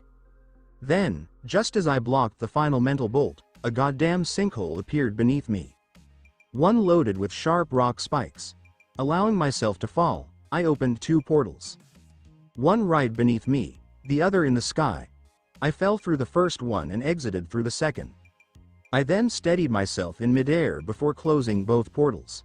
After that, I began scouring the battlefield for Celine, only to not see her anywhere. That being the case, I erected a force field bubble around me. The bubble was hit with a wave of black flames right after I did. I turned in the direction of the fire and discovered Celine floating there. She smirked. Moving in her direction, my force field still protecting me, I prepared to run into her like before. Only before I could, Celine formed her own force field, and our fields collided. The two of them pushed each other back and forth for a few seconds until Celine and I separated them. I then covered my hands with electricity and flew straight toward her. Meanwhile, Celine coated her hands in black flames. As our robot and tree army battled on the earth below, Celine and I swiftly approached each other and started a slugfest. We duke it out, blow by blow. Despite my armor, I did not have the upper hand because Celine's black flames managed to breach all of my armor's defenses and directly hurt me. If it wasn't for my regeneration skills, I'd be dead right now. Once again emphasizing how dangerous Celine is. That is why I am more determined than ever to win. Because she is too dangerous to leave alone. Not to mention, I want to dominate her. As I continued to trade strikes with Celine, my mind raced through scenarios for how I could deliver the final killing blow required to win the battle. Finally, I came up with one. Although it was dangerous and risky, if I could pull it off, it would result in my victory. There's no time like the present. My plan was determined, and I began putting it into action.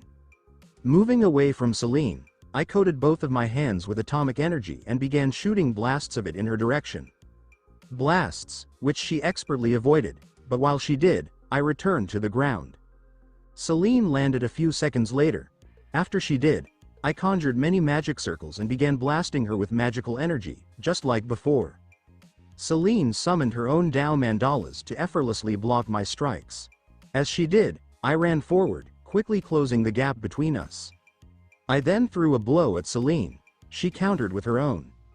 Our two fists collided and clashed, causing a huge shockwave that blew away what remained of both of our assembled armies. After this, I decided it was time for my final move. After removing my armor, I quickly grabbed Celine's wrist. Then I brought her close and kissed her lips. I also shoved my free hand through her chest and grabbed her spine. I ripped it from her body once I had done it.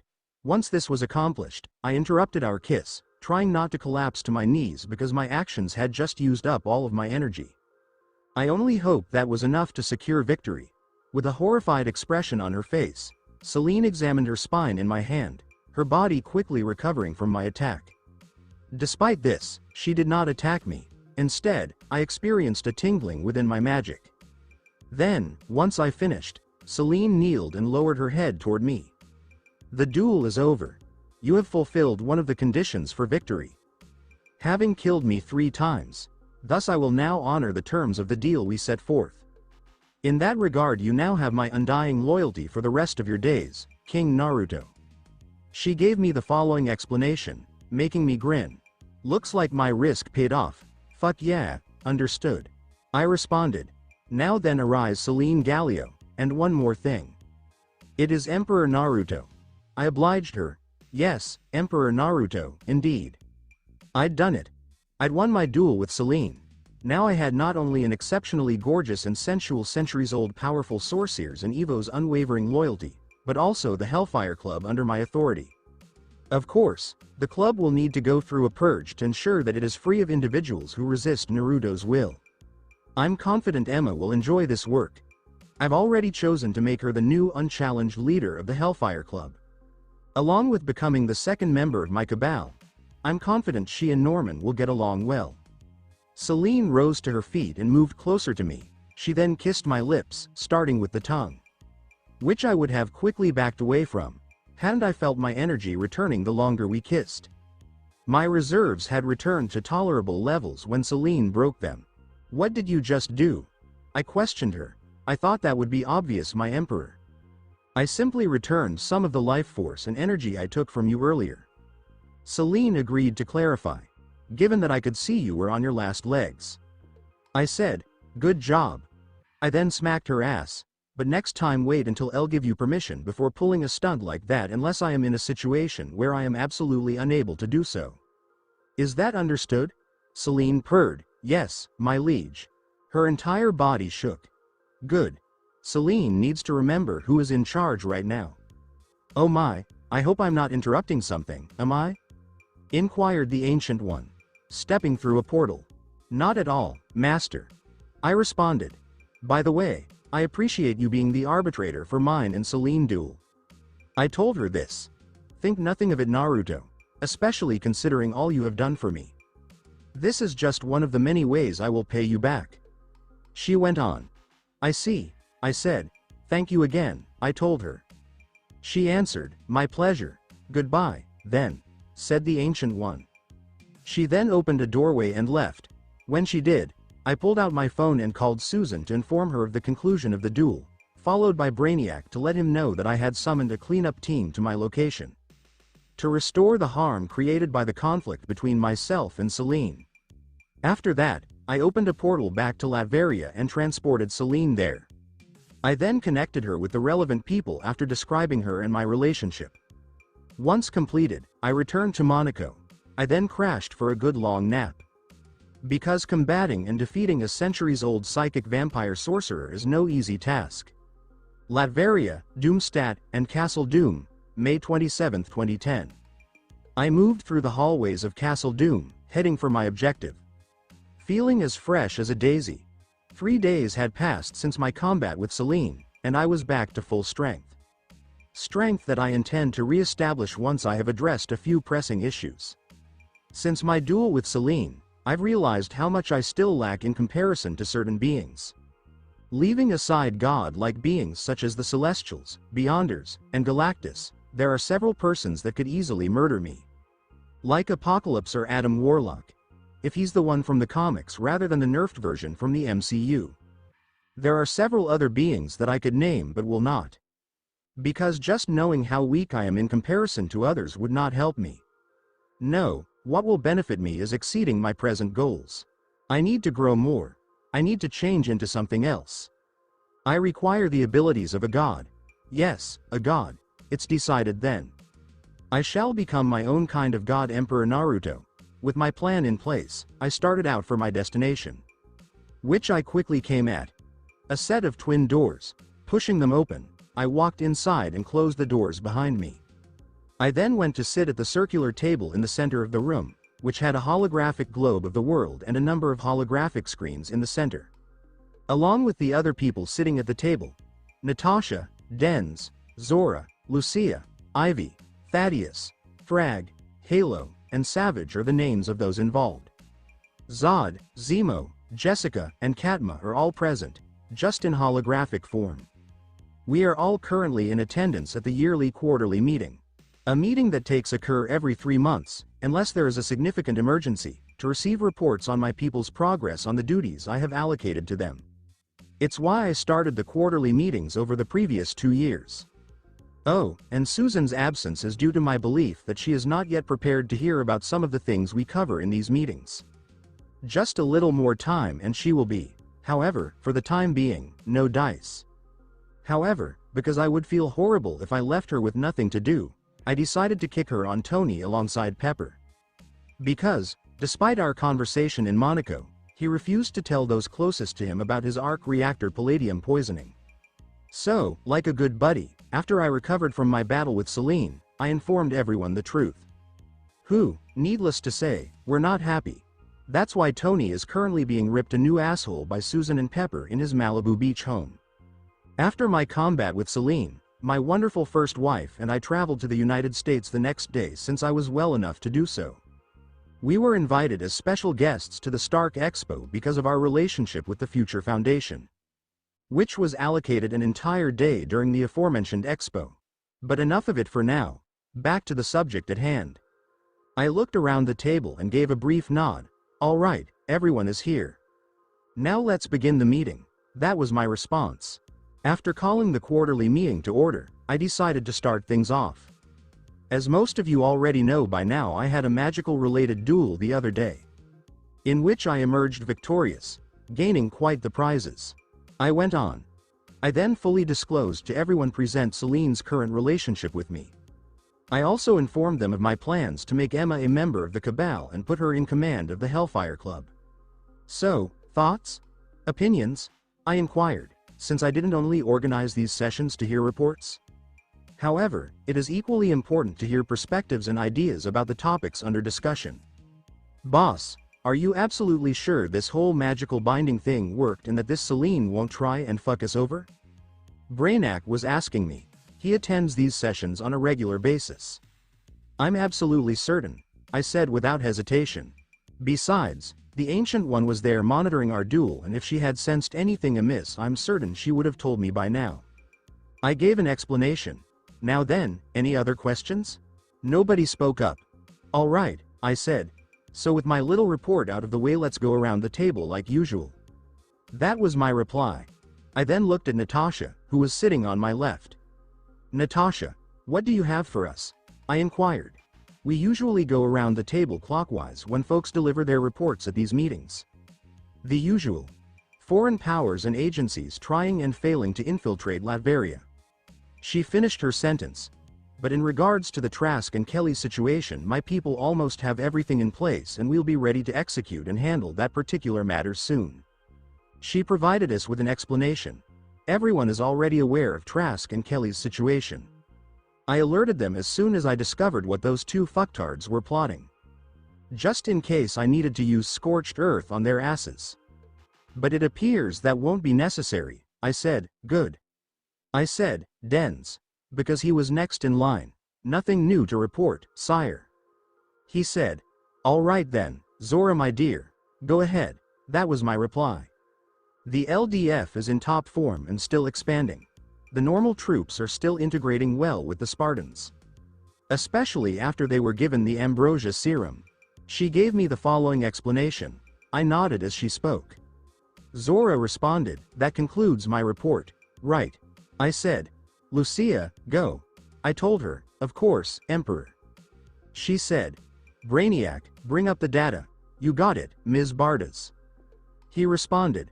Following Brainiac, many holographic reports surfaced and began flying around the table in a consistent way, allowing all of us to watch and even read them. As you can see from these reports, the sale of our products are still going strong despite the world at large mixed opinion of Latveria. Lucia provided an explanation. Though the supercrops and fusion reactors haven't been making any real headway with world superpowers like Russia, China, and the USA, we have seen interest in both products from some of our fellow small European nations. Several African and South American nations as well. She went on. Have any of these nations actually purchased a fusion reactor or any of the supercrops yet? I was thinking about. Not yet, but I'm sure they're coming along. All it takes is one to say yes, and then the rest of those countries will flock to us. No matter what the oil, coal, and other petroleum-based industries are trying to do to keep our nation down. Halo murmured, morons. Is there a reason we don't just kill them and all those like them? It would make our plans so much easier. Savage offered an answer. You'd think, but that's where you'd be wrong, Savage. I told you so. Drawing his attention to me. If we did things your way, we'd be seen as nothing more than tyrants and monsters.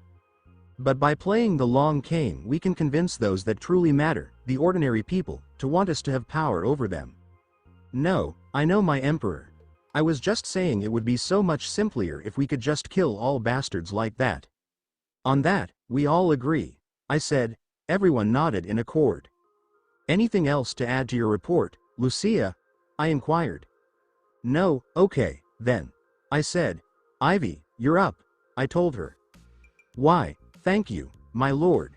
She answered. The formation of the magic corps for the LDF is complete. Soon we will have a magician, or at least someone with magical knowledge, in just about every unit as you requested. She gave me the following explanation. I answered, excellent. Anything else? Ivy said, not at the moment, so we went on to Thaddeus. Thaddeus informed us that Project Thunderbolt was up and operating. Not only that, but we've already had several EVOs sign up for military service. Are all of them of age? I inquired, which is 17. I won't have child troops on the battlefield. As superheroes, yes, because that requires a completely separate set of norms, but never as military warriors. Of course, sir. Thaddeus responded. When he did, Frag delivered his report. One of the ones I've been most eager to see. Consider the whispers I've heard about his success with the Space Force. Brainiac. Frag simply stated when it was his turn to speak. Yes, Primarch Frag. Brainiac responded. A moment later, the holographic globe and screens were replaced with a map of the solar system. Several areas on it are marked with red dots, along with design schematics for 5 different ships. My Emperor and colleagues, I am proud to tell you today our Space Force is officially up and running. In the regards that we have just begun actual operations in space 2 weeks ago. Frag went on. Those red dots you see on the map are where we have begun resource collection for metals, including Vibranium A. He finished his remarks. This information will make you grin like Lloyd, the main character in one of the best manhwa meme faces. The greatest estate developer. Oh, that's wonderful news, Frag, Halo said. Yes, that's great to hear, Zod said. Sorry, but Vibranium A? There are different kinds of Vibranium? Natasha responded with confusion. I decided to tell her, yes, there are. Most people don't know this, but there is actually another major kind of Vibranium, which is designated as Vibranium B or Antarctic Vibranium. It is also called Savage Land Vibranium, since it can only be found from what we have discovered about it in the Savage Lands. I went on. Natasha answered, I see. So what makes it different from the regular Vibranium? It has opposite properties to Vibranium A. By that I mean that Vibranium B emits vibrations which cause FHE atomic and molecular bonds of any other metals to awaken. Vibranium B can even easily liquefy other metals, including adamantium. I went on. Natasha and everyone else who wasn't a Primarch exchanged astonished looks. Yeah. No matter what form Vibranium is dangerous and stupidly broken. That was my response. But enough about that topic for now. Frag, continue with your report. Yes. He answered. As I was saying, the red dots you see on the map of the solar system are where we are currently engaging in resource collection operations. Mostly in regards to metals. While the ship schematics you are currently looking at are the first 5 ships we of the Space Force have constructed and put into operation. First, we have our first dreadnought warship, the Khan class. He continued. Next we have our first battlecruiser, the Timur class. Frag went on. Then we have our very first destroyer, the Voltaire class. Next up, our very first attack craft fighter, the Gladiator class. Then finally the vessel that has proven its worth the most so far, given that is used in performing the brunt of our spatial resource collection, our very first exploratory and science vessel, the Darwin class. Seeing all 5 ships, I nodded. I like each and every one of their designs. Once again, remarkable job, Frag. And if you need any additional resources, just let either Brainiac or I know and you will be provided with it immediately. I responded to him. Thank you, my Emperor, but at the moment the Space Force is doing quite well. Frag disagreed. Even in the personnel department? Katma asked. Yes, we are actually doing especially well in that regard. We have citizens signing up for training every day, he told me, for it seems many of them want to go into space. Well, when going into space is along the likes of what you see in Star Wars and Star Trek, one think most people would jump at the chance to experience it. I told them. Halo said, oh, don't forget Babylon 5. She's a sci-fi nerd, like myself. She has integrated it into her personality. In fact, each Primarch has developed unique characteristics and personality idiosyncrasies. Which is fantastic in my perspective, because it implies that their thinking will mostly go in their own direction. As a result, they have become Primarchs overall, which, in turn, will help me in my growing enterprise. So, cheers all around. I said, yes, even Babylon 5. I agree with Halo. Now then, Frag, do you have anything else you wish to share with us before we move on? I asked him this. Yes, just one more thing, my liege, Frag responded. He said, Brainiac. A moment after Frag did this, all of the holograms hovering in the middle of the table vanished, to be replaced by a space station hologram. I give you all what will be the first defensive platform and space station of Latveria. Balmung. He said. Looking at the space station Frag and the Space Force were currently working on, I felt my pants tighten slightly and began to get an erection. The space station schematic I was looking at was every sci-fi nerd's dream. Actually, the genuine one would be an alien female, but I believe you get the point. Marvelous, Frag. Truly marvelous. That was my reply. Thank you, Lord Naruto. He informed me. After he finished, everyone talked about what Frag had just told us before moving on to the next report. Halo. We all focused our attention on Halo. Nothing new to report, my liege. She said. Same goes for me, Savage said. So we shifted our attention away from both of them, and everyone present focused on Zod. Everyone knew someone who had something to talk about. Given that he is in charge of dealing with external threats to Latveria, Evo, and our overall objectives. My liege, I am ecstatic to report the extermination of those vermin and parasites who call our planet their home is proceeding smoothly. Both the Friends of Humanity and the Purifiers are on their last legs. Along with other multiple racist and bigoted organizations related to Evos out there. He went on. Good to hear, I said. Now then, what of Essex's organization? Requested I. The complete eradication of that filthy coward's network and assets are actually proceeding ahead of schedule. Zod gave an address. Really now? I asked. Yes. Zod answered. All thanks to the intelligence we pulled from the mind of that thief you had me capture. Who has been proving you were not wrong in your choices regarding him, my Emperor. Well, sometimes even a scoundrel can become a hero under the right circumstances. Gambit is a perfect illustration of this. But back on topic, how much longer do you predict it will be before have Essex utterly cornered? I addressed the issue, still using Sinister's true name. For I have began to refuse to debase myself by addressing him by his title. In my opinion, he does not deserve it, because there are far more sinister things on this world and in the universe as a whole. Based on everything I know at the moment, and that nothing too drastic or unexpected occurs, at our continued rate of work we shall have the coward utterly and completely cornered by the start of next year at the latest. Zod provided me with an explanation. Excellent, continue your work then. That was my reply. And if you need any additional resources, as I told Thrag earlier, simply contact either Brainiac or I and you shall have it. Yes, I understand. Thank you, my liege, Zod said. We diverted our attention away from him and onto Zemo. During this conference, I was very interested in one of their reports. Zemo, what's the current situation within Wakanda? I attempted to clarify, unable to contain my curiosity in how the most, supposed, technologically proficient nation in the world is doing. And I say, supposed, since that particular title will soon belong to Latveria. From what Eric has relayed to me, King T'Chaka is finally getting ready to step down. And although he has made his wishes known that he wants T'Challa to succeed him, things are not going his way. As almost half of the leadership in Wakanda is backing Eric for the throne, so on best estimates they should be in civil war in another couple of months. Zemo provided an explanation. I smiled, satisfied. Because once the civil war occurs, which I will ensure, Wakanda will be removed from the board for a while, allowing my operatives to form the African nation like clay into a place faithful to Naruto's will. I acknowledged the information with a response. Additionally, do you require any further assistance? I inquired.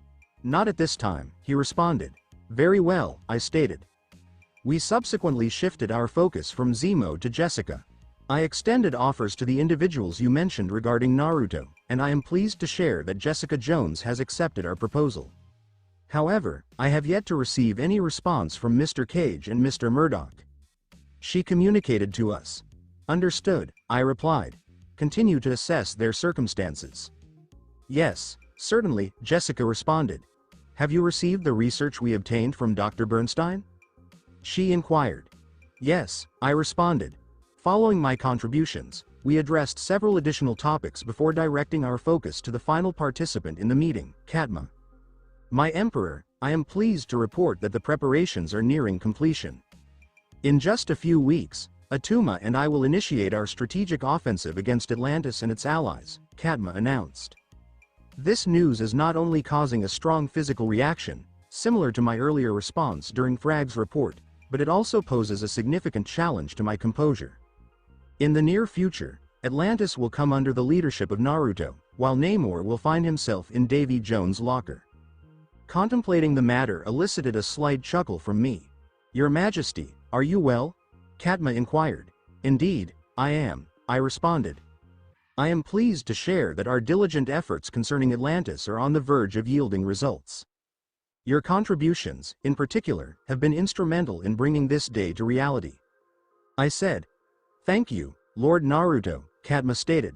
However, I do not believe I am worthy of such commendation. Not until I have fulfilled the task you have entrusted to me. I assure you, with utmost sincerity, that I will accomplish it. Atlantis will be yours, as will the head of Namor, she stated. She wore a resolute expression. Words can be easily spoken, Katma, but results convey a much stronger message, I replied. In that regard, if your priority lies between Atlantis and Namor, then the latter objective should take precedence. I stated.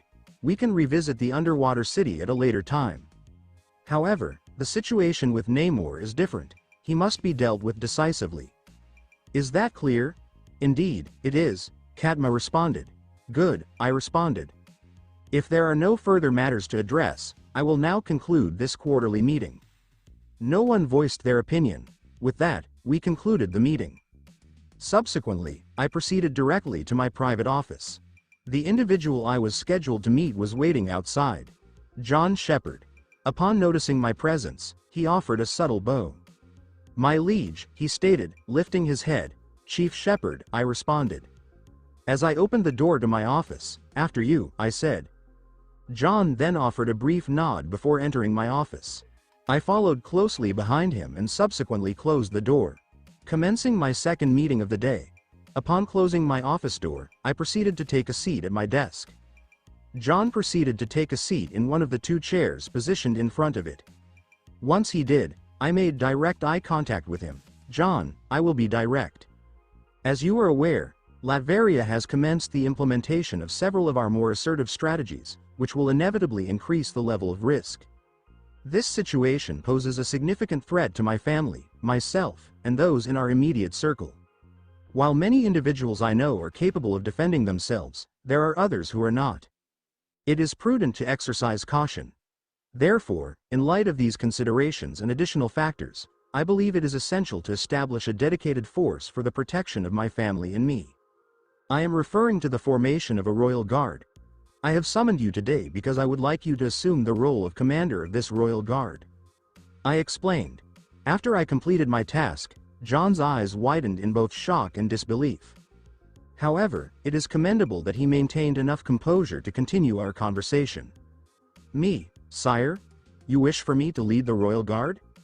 He inquired. Yes, I responded. I am truly honored. However, I must ask, why was I chosen? Shouldn't a position of such significance be held by one of the Primarchs? John inquired. One might assume that, however, that is not the case. I responded. While any one of the Primarchs could effectively assume the role of Royal Guard Commander, doing so would significantly limit their mobility, which is not acceptable for my Primarchs. Therefore, I have selected you as the next best candidate to lead this new organization. I am confident in your skills, talent, and determination to excel in this role, should you choose to accept it. If you decide otherwise, that is entirely understandable. So, John Shepherd, what is your decision? I will proceed with it, John responded. While maintaining direct eye contact with me, a resolute expression now on his face. Excellent, I responded. I subsequently rose to my feet. Please assume a kneeling position. Yes, John responded. He subsequently rose from his chair and proceeded to kneel in front of me.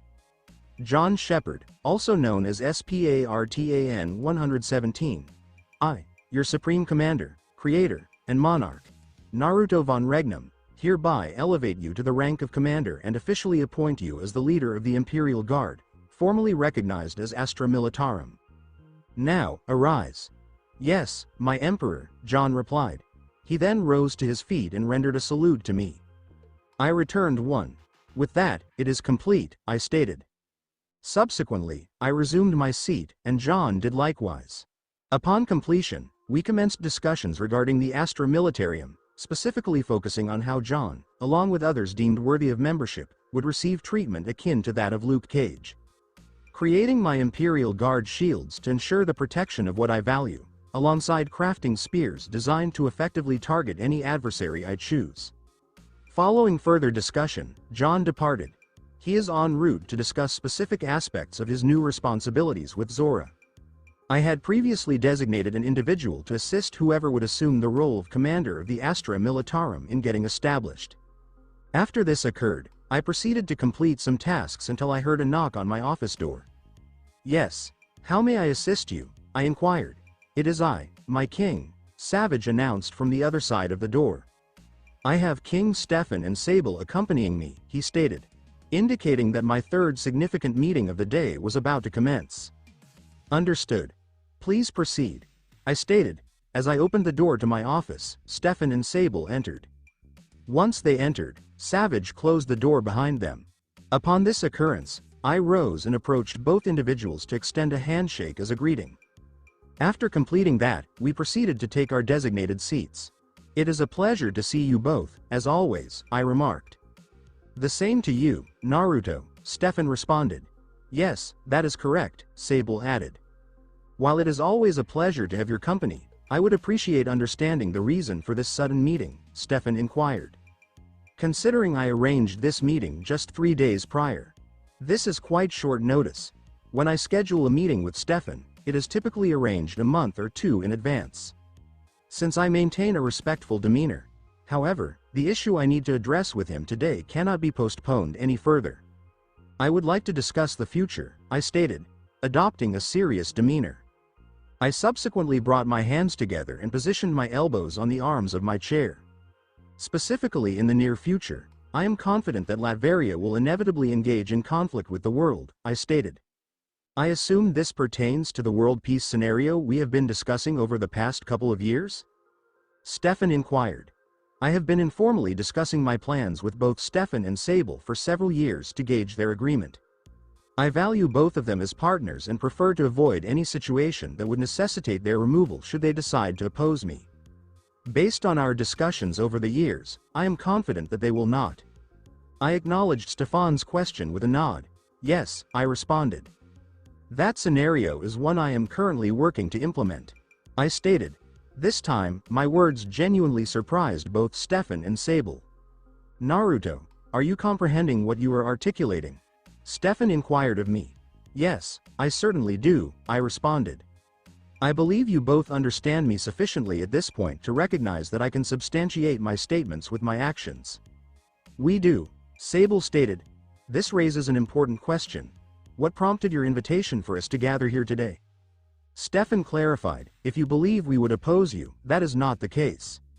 Not after all you have contributed to us, our community, and Symmetria as a whole. Indeed, I am aware of that, I responded. I understand that without a compelling reason, neither you nor Sable would oppose my plans. However, this consideration does not extend to others in your country. This leads us to the primary purpose of our meeting today. In straightforward terms, I seek an oath of allegiance from Symkaria. I request that you pledge your loyalty to me today, allowing your country to integrate with Latveria in all respects except for its name. Failure to do so may result in future complications. Sable exclaimed, Naruto, you, providing me with a displeased expression. I completely understand that perspective. I am currently requesting her to concede and permit me to assume control of her home country, with the intention of annexing it to expand my own territory. In her situation, I would also feel a strong sense of anger. I am not in that position. I will ensure that neither I nor Latveria is ever placed in such a situation. This is one of the primary reasons for my actions. Sable is entitled to her feelings towards me. However, if it pertains to the safety and security of my nation and its citizens, then I remain indifferent. Furthermore, her and Stefan's acceptance of the deal would ultimately determine the future of the people of Symkaria as well. This is a favorable arrangement. The only expense involved will be a minor concession of their pride. Naruto, Stefan stated. Rising to his feet, he subsequently started to make direct eye contact with me. A minute later, he lowered himself to his left knee and inclined his head towards me. My king, Sable exclaimed, rising to her feet with enthusiasm. You cannot. I am capable and I will succeed, Sable, Stefan responded promptly. Fixing a steely gaze on his friend. I have faith in Naruto and his strategy. We are both aware of his capabilities and the strength he possesses. It is undeniable that if we reject his proposal, Symkaria may find itself entangled in the impending conflict. What would that mean for our nation and our citizens? My actions are motivated by their well-being. Therefore, I urge you not to hinder my decision. He stated. Sable articulated. She subsequently started to clench her fists and bite her lower lip. It was so intense that some blood started to seep from it. Sable proceeded with this for a brief duration before ceasing. Understood, she replied quietly. I will follow your lead, she stated. Sable then regarded me with intensity. Understand this, Naruto. If you attempt to exploit Symkaria and its people for any nefarious purposes, I will dedicate my life to ensuring your downfall, regardless of the consequences to myself. Is that clear? Absolutely. I responded. If I were in your position, I would make the same choice. Entrusting the well-being of your people to someone else is a significant decision.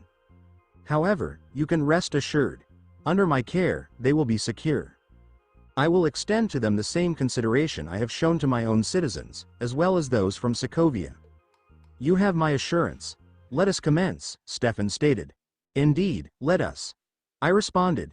At one point, Stefan pledged his loyalty and allegiance to me, providing me with Symkaria on a permanent basis, bringing me one step closer to a unified world inspired by Naruto. After Stefan pledged his unwavering allegiance to me on behalf of Symkaria, he and Sable departed. Following their actions, I promptly initiated communication with the relevant personnel to facilitate the seamless integration of Symkaria into another sector of Latveria. Upon completing this task, I proceeded to engage in additional work before ultimately opening a portal and returning to the hotel suite shared by Susan and me in Los Angeles. I subsequently convened with my security detail, who escorted me to Tony's mansion. Upon our arrival, I exited the SUV and proceeded towards the front door. I was promptly welcomed by Jarvis. Good day, Mr. Naruto, the AI stated. If you are seeking Mr. Stark, he is currently in his workshop. Meanwhile, Ms. Potts and Mrs. Storm are by the pool, enjoying some margaritas, he clarified. I appreciate the information, Jarvis, I responded. No trouble at all, sir, he replied. The front door opened for me after he had done so. After this occurred, I proceeded through it and subsequently closed it before making my way to the pool, where I discovered Pepper and my esteemed Susan enjoying large glasses of margaritas. Ladies, I addressed. This subsequently attracted both of their attention towards me. I see you have completed your work, Pepper remarked. Indeed, I responded. That's great. Now you can handle Tony and his mood, Susan remarked. Understood. However, please do not be alarmed if I must take necessary action should he pose a threat to my safety. I replied. Pepper let out a snort of amusement. After what he just put all of us through, I wouldn't mind if you addressed his behavior. Perhaps next time, when he's in distress, he won't conceal it. She stated. I acknowledged her with a thumbs up in response. I proceeded to leave and made my way to the workshop. I discovered Tony viewing the tape from his father's possessions that he obtained from Cheel in Iron Man 2. It appears that a similar situation has occurred here as well. I regret that I was unable to attend. Indeed, I was very eager to meet Agent Coulson. Despite Fury's acceptance of my proposal to establish a collaborative relationship between Cheel and Latveria, we have yet to be formally introduced. It is what it is. One cannot expedite these processes. Additionally, when we do meet, I aim for the moment to be flawless. Noticing that Tony was engaged in watching the film, I paused my activities until he completed it. I refrained from interrupting the significant emotional moment he was about to experience concerning his father. However, once everything was concluded, I confidently proceeded through the workshop door. Tony promptly turned around and directed a disapproving glare at me following my action. Hello, Tony. We are experiencing quite a pleasant day. Additionally, may I inquire about your appearance? I remarked. Wearing a broad smile. Kiss my armor's repulsors, Naruto, Tony responded. That sounds intriguing, I responded. I appreciate the offer, but I prefer to decline. That type of sexual play does not align with my interests, I explained.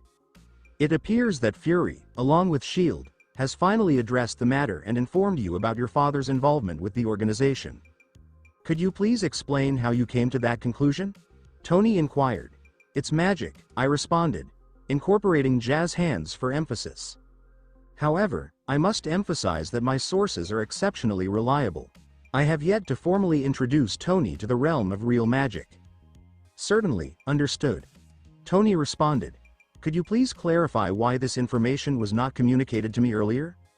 I anticipated it was only a matter of time before Fury took action following your transformation into Iron Man, I replied. Considering his fascination with individuals like us, those endowed with powers and abilities that ordinary people could never aspire to possess. Indeed. Tony contemplated.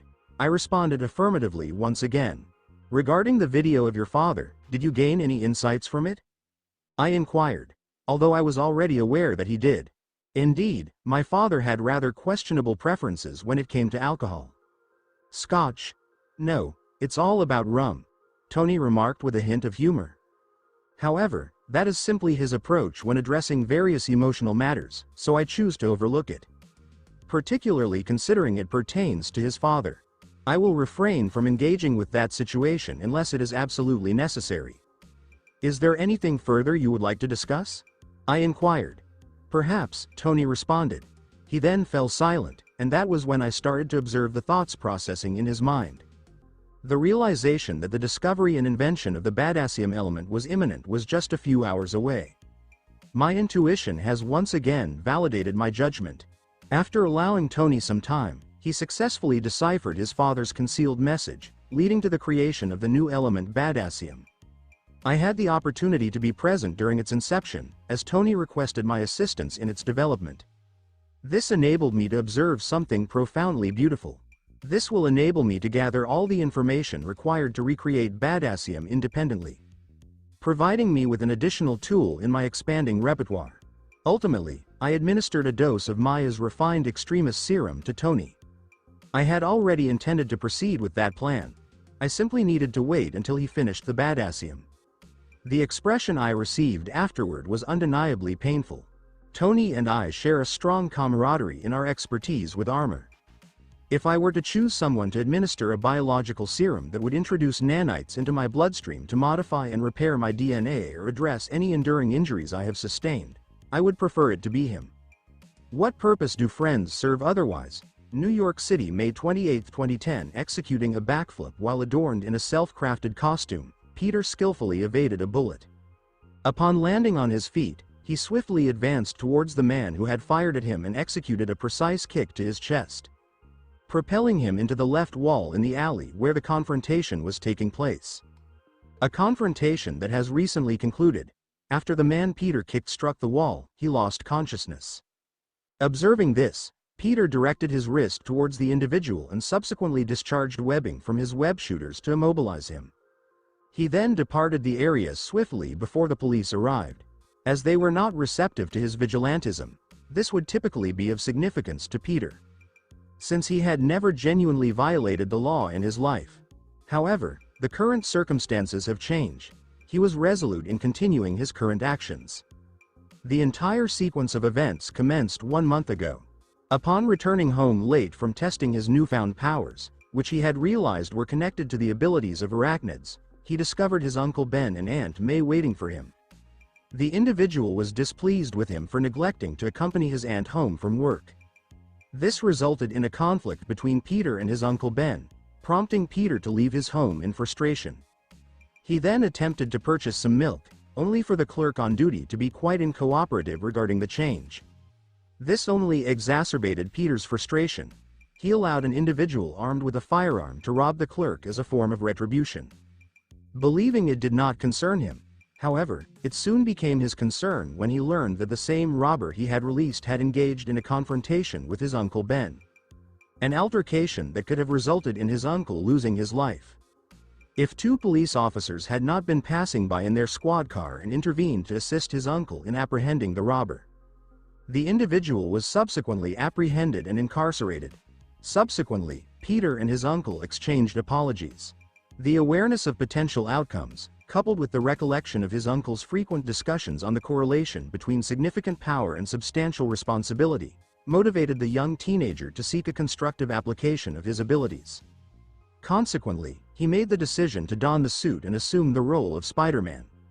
Although the majority of individuals had not yet referred to him in that manner, Peter was confident it would gain popularity. I am optimistic.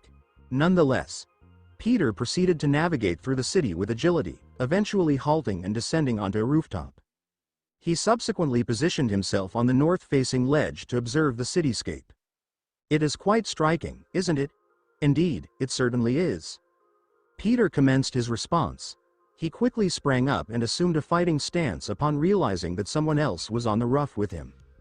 However, if that is the situation, why did my spider sense not activate? Peter contemplated. That thought quickly vanished from his mind upon seeing none other than Naruto von Regnum suspended in the air before him. I must say, it is an honor to meet you, Naruto von Regnum. Yes, I am, Naruto responded. It is a pleasure to meet you, Peter, he stated. Naruto's remarks led to Peter experiencing significant anxiety. What? No, I am not the Peter you are referring to. I am Spid. Peter Benjamin Parker, age 15, is the only son of Richard and Mary Parker and the sole nephew of Benjamin and Mabel Parker, the latter of whom inspired part of his name. He is currently enrolled at the Midtown School of Science and Technology, where he maintains an impressive 4.1 GPA, a reflection of his confirmed IQ of 250. His current circle of friends includes Harold Osborne, son of Norman Osborne, Ned Leeds, and Gwendolyn Stacy, with whom he may have a romantic interest. No, please stop, Peter exclaimed, disrupting Naruto. No, that's enough. Please refrain from saying more. I understand. Very well. Yes, I am Peter Parker, he stated, removing his mask. Are you satisfied now? Indeed, Naruto responded. Here you are, just as I mentioned, he stated, causing confusion for Peter. Excuse me, to whom are you speaking? He inquired with curiosity. Myself. Awaiting a response. One that caused Peter to become completely motionless. The response he received originated from a voice he had not encountered in quite some time. Who? Who said that? Peter inquired, his voice trembling. As he moved, a figure emerged from behind one of the rooftop air conditioning units. The individual in question is none other than Richard Parker. Naruto brought someone with him tonight to facilitate a long overdue reunion between father and son. In addition, he secures Spider-Man loyalty, which, judging by the expressions on Richard's and Peter's faces, he can confidently claim to have. Now he can focus on transforming Peter into an amazing, superior Spider-Man. Exactly like he had intended. As the father and son combination began sharing a macho hug, Naruto couldn't help but smile. For his ideas had just gone forward once more. Future Emperor of Earth Naruto's paw, simply floating in the air. I waited until Richard and his son had finished their long-awaited reunion and returned their attention to me. "Oh, I'm sorry about that, Victor," Richard said. In answer, I shook my head.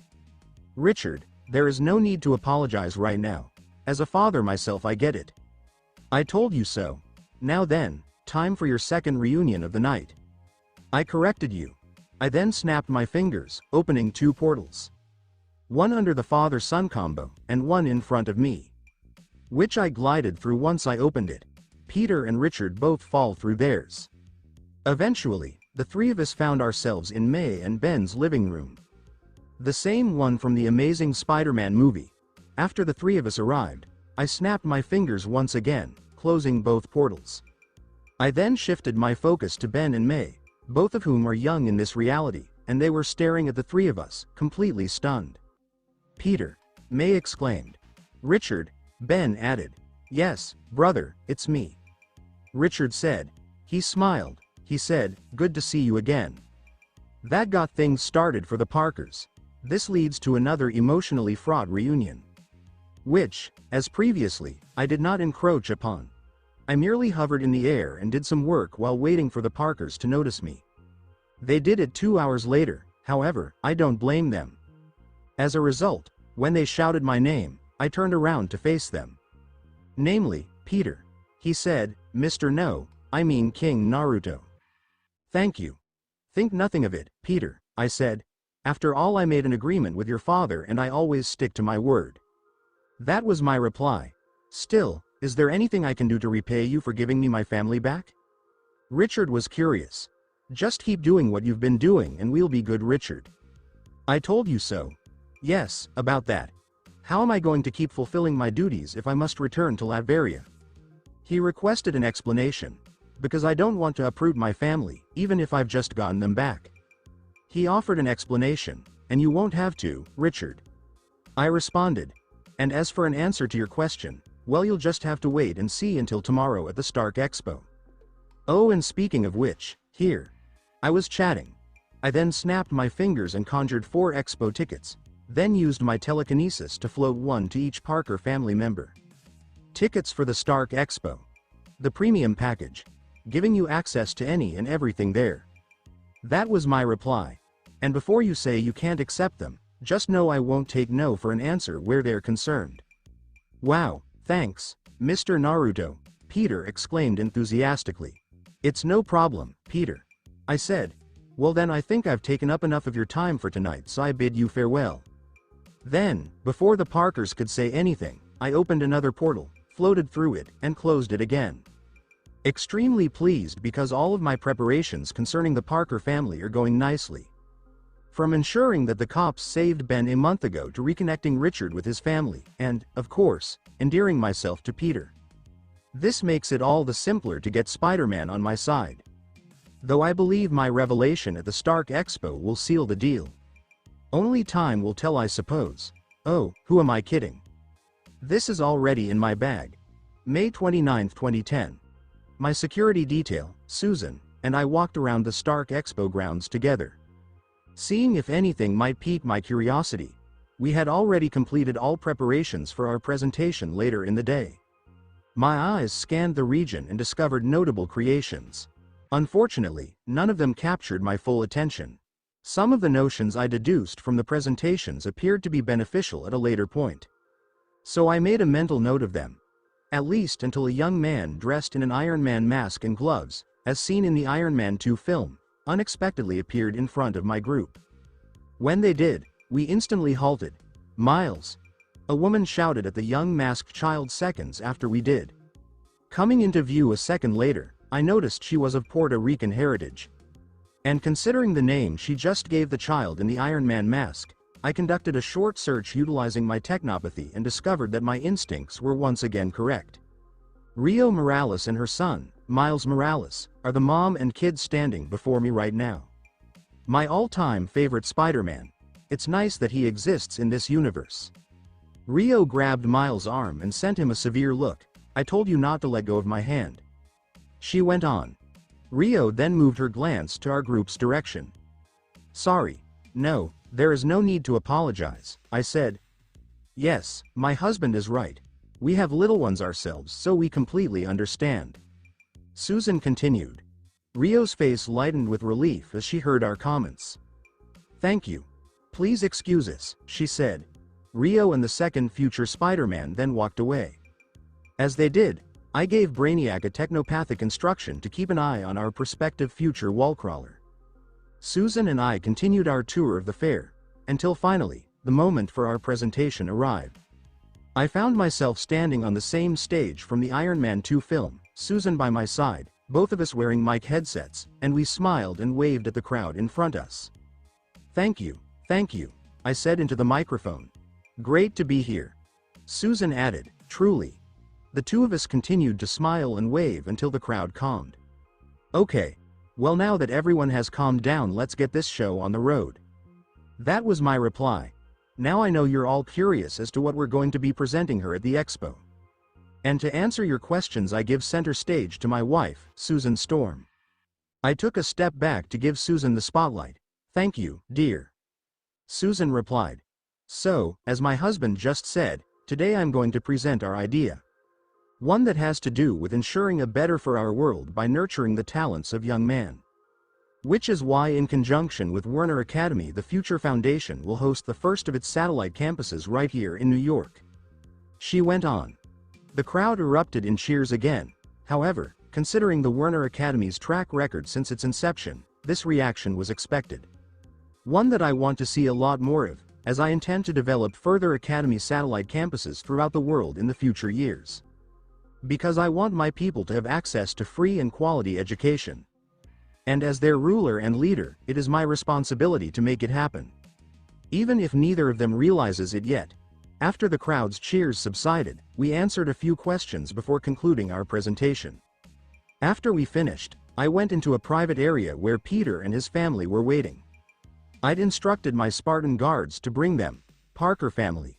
How is everyone doing today? I blurted out. Peter said, great. Really great, Mr. Naruto. That's wonderful to hear, I said.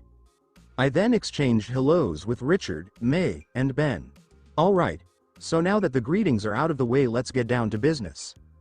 I'm sure you all heard my announcement out there, Peter said. It was hard to miss Mr. Naruto. Yes, well, what I'm about to say is related to that. In regards to the new Werner Academy satellite branch being set up here in New York, Peter the First would like you to be one of its first students, and Richard the First would like you to be its director. I was chatting, leaving the family astonished. Mr. Naruto, are you serious? Peter inquired. I said without hesitation, I am. This is. But wait, how are you going to explain my circumstances? Richard blurted out. When he did this, I shook my head back and forth. Oh Richard, I would have thought you know never to underestimate me, given all you've seen me accomplish since we met. Don't worry, your absence already has a foolproof story behind it. Meaning even if you don't take the director position, you can stay in the States with your family. I was chatting. I'll even set you up with a high-paying job. Why, when I already have one? Richard inquired. So that means you'll become the New York school's director? I responded with confusion. Richard instantly said, yes. Peter said, and I'll become a student there. The remarks of both father and son are music to my ears. After they accepted my offers, we talked about a few more topics before I left the room. I subsequently rejoined Susan so that we could spend the remainder of the day exploring the expo's offerings. Puente Antiguo, New Mexico, June 2, 2010. Third-person POV, Halo and the majority of her bridge team were staring at the holographic screen in front of them while sitting in the command chair aboard her personal VTOL, which was shuttered to minimize unwanted attention. Which was currently showing a combat. One between Asgardian destroyer armor and Thor and his friends. Halo grabbed her chair's armrests as she watched the battle unfold. Naruto, her creator and emperor, had sent her to observe the Asgardians, and she was now understanding their real complexity. Their people identified the coming of Asgard's prince based on information gathered over the previous few days. A prince emerged from concealment and spoke directly to the destroyer armor, making references to someone named Loki, who appears to be his brother. After Thor concluded his little speech, the armor halted rampaging and focused solely on him. In the following second, it unleashes a devastating blast at Thor. "Primarch Halo, your orders?" one of her minions inquired. She answered, "We hold." Nonetheless, she disliked it. Still, the decision was not her own, but rather an instruction from their lord Naruto. So she'd follow it, even if it made no sense to her. Before Halo could think too deeply, she saw the hammer known as Mjolnir fly into Thor's grasp and quickly empower him. As a result, all of the bridge's sensors went wild at the same time. "Ah, I see," Halo thought. Her lord most likely foreseen the events that were unfolding just now. Halo doesn't know how he accomplished it, but she knows she was wrong to question Naruto so openly. Yes. How wrong I was, Halo thought. Her eyes were a little crazy and reverent. As she did so, a battle between a newly repowered Thor and the destroyer armor erupted, with the former emerging triumphant. "Okay, people, that's the signal. Prepare to move," Halo ordered. "Yes, Primarch Halo," her subordinates responded in unison. Once completed, the VTOL bridge became a focus of activity. Halo is now attentively watching the holographic screens in front of her. This presented views of several areas in Puente Antiguo. She continued to observe these screens until she noticed Thor getting ready to go. When he finished, she looked at her subordinates again. "Status?" she inquired. One of her subordinates stated, "It's working. The tracker is perfectly functional and operating. I repeat, the tracker is functional." Since Thor was in Puente Antiguo, Halo and her subordinates had tagged him with a new radioactive isotope that sent off a distinct energy signature that only they could detect. Even at enormous distances, like right now, while they're tracking Thor. Who arrived at a spot mere seconds later. Halo said, "Get me those coordinates." Also prepped for recovery of the destroyer armor, she ended the sentence. Her subordinates acknowledged her directives. Thus, Halo and her crew were able to obtain the coordinates of Thor's new position. They were also able to retrieve the destroyer armor and replace it with a magically created replica. Alright, with this phase 1 of the mission is complete. Now, on to phase 2. Halo gave an explanation. Returning to her temporary house, courtesy of S.H.I.E.L.D., Jane Foster began going over all of the research they had returned due to Thor to ensure that nothing crucial was missing. Darcy Lewis, her assistant, and Dr. Eric Selvig, a colleague professor, are both assisting her. Eric said, "Well, nothing appears to be missing." "Yes, but we need to be sure," Jane replied. "This is years of research we're talking about, invaluable. And it's the only way you'll likely ever since your lighting-wielding boyfriend again." Jokingly, Dracy. Only for Jane to give her a look. "No, not just for that. Besides, he promised he's coming back." She offered an explanation. Her voice was filled with anticipation. "Yeah, if he doesn't get killed by another one of those fire-breathing walking armors." Darcy offered his opinion. Jane gave her another look, only to come to a halt when she noticed several SUVs drive up outside. "Great, what does S.H.I.E.L.D. want now?" she mumbled. Eric said, That's not S.H.I.E.L.D. I observed that one of the SUVs outside was flying the Latvian flag." "Then who are they?" Darcy inquired. As they did, the doors to the SUVs opened, and numerous people stepped out. Halo was dressed in a black business suit. With a smile on her face, she approached Jane and the others. "Hello there," she said. "Ah, sorry, did you just Obi-Wan Kenobi us?" Darcy inquired. Halo simply replied, "Yes, I did. But I truly meant it as a greeting. My name is Gabrielle Dow, and it is a pleasure to meet you all." That was her response, using the name of the cover identity Naruto had designed for her. Darcy replied, "Same to you." Eric responded, "Yes, the same." Likewise, Jane replied, "So, what does S.H.I.E.L.D. need from us now?" She inquired. "Oh, no, there's been a misunderstanding. You see, my people and I do not work for S.H.I.E.L.D. No, we're here today representing the interests of the Werner Academy and Future Foundation on behalf of my boss, Naruto von Regnum."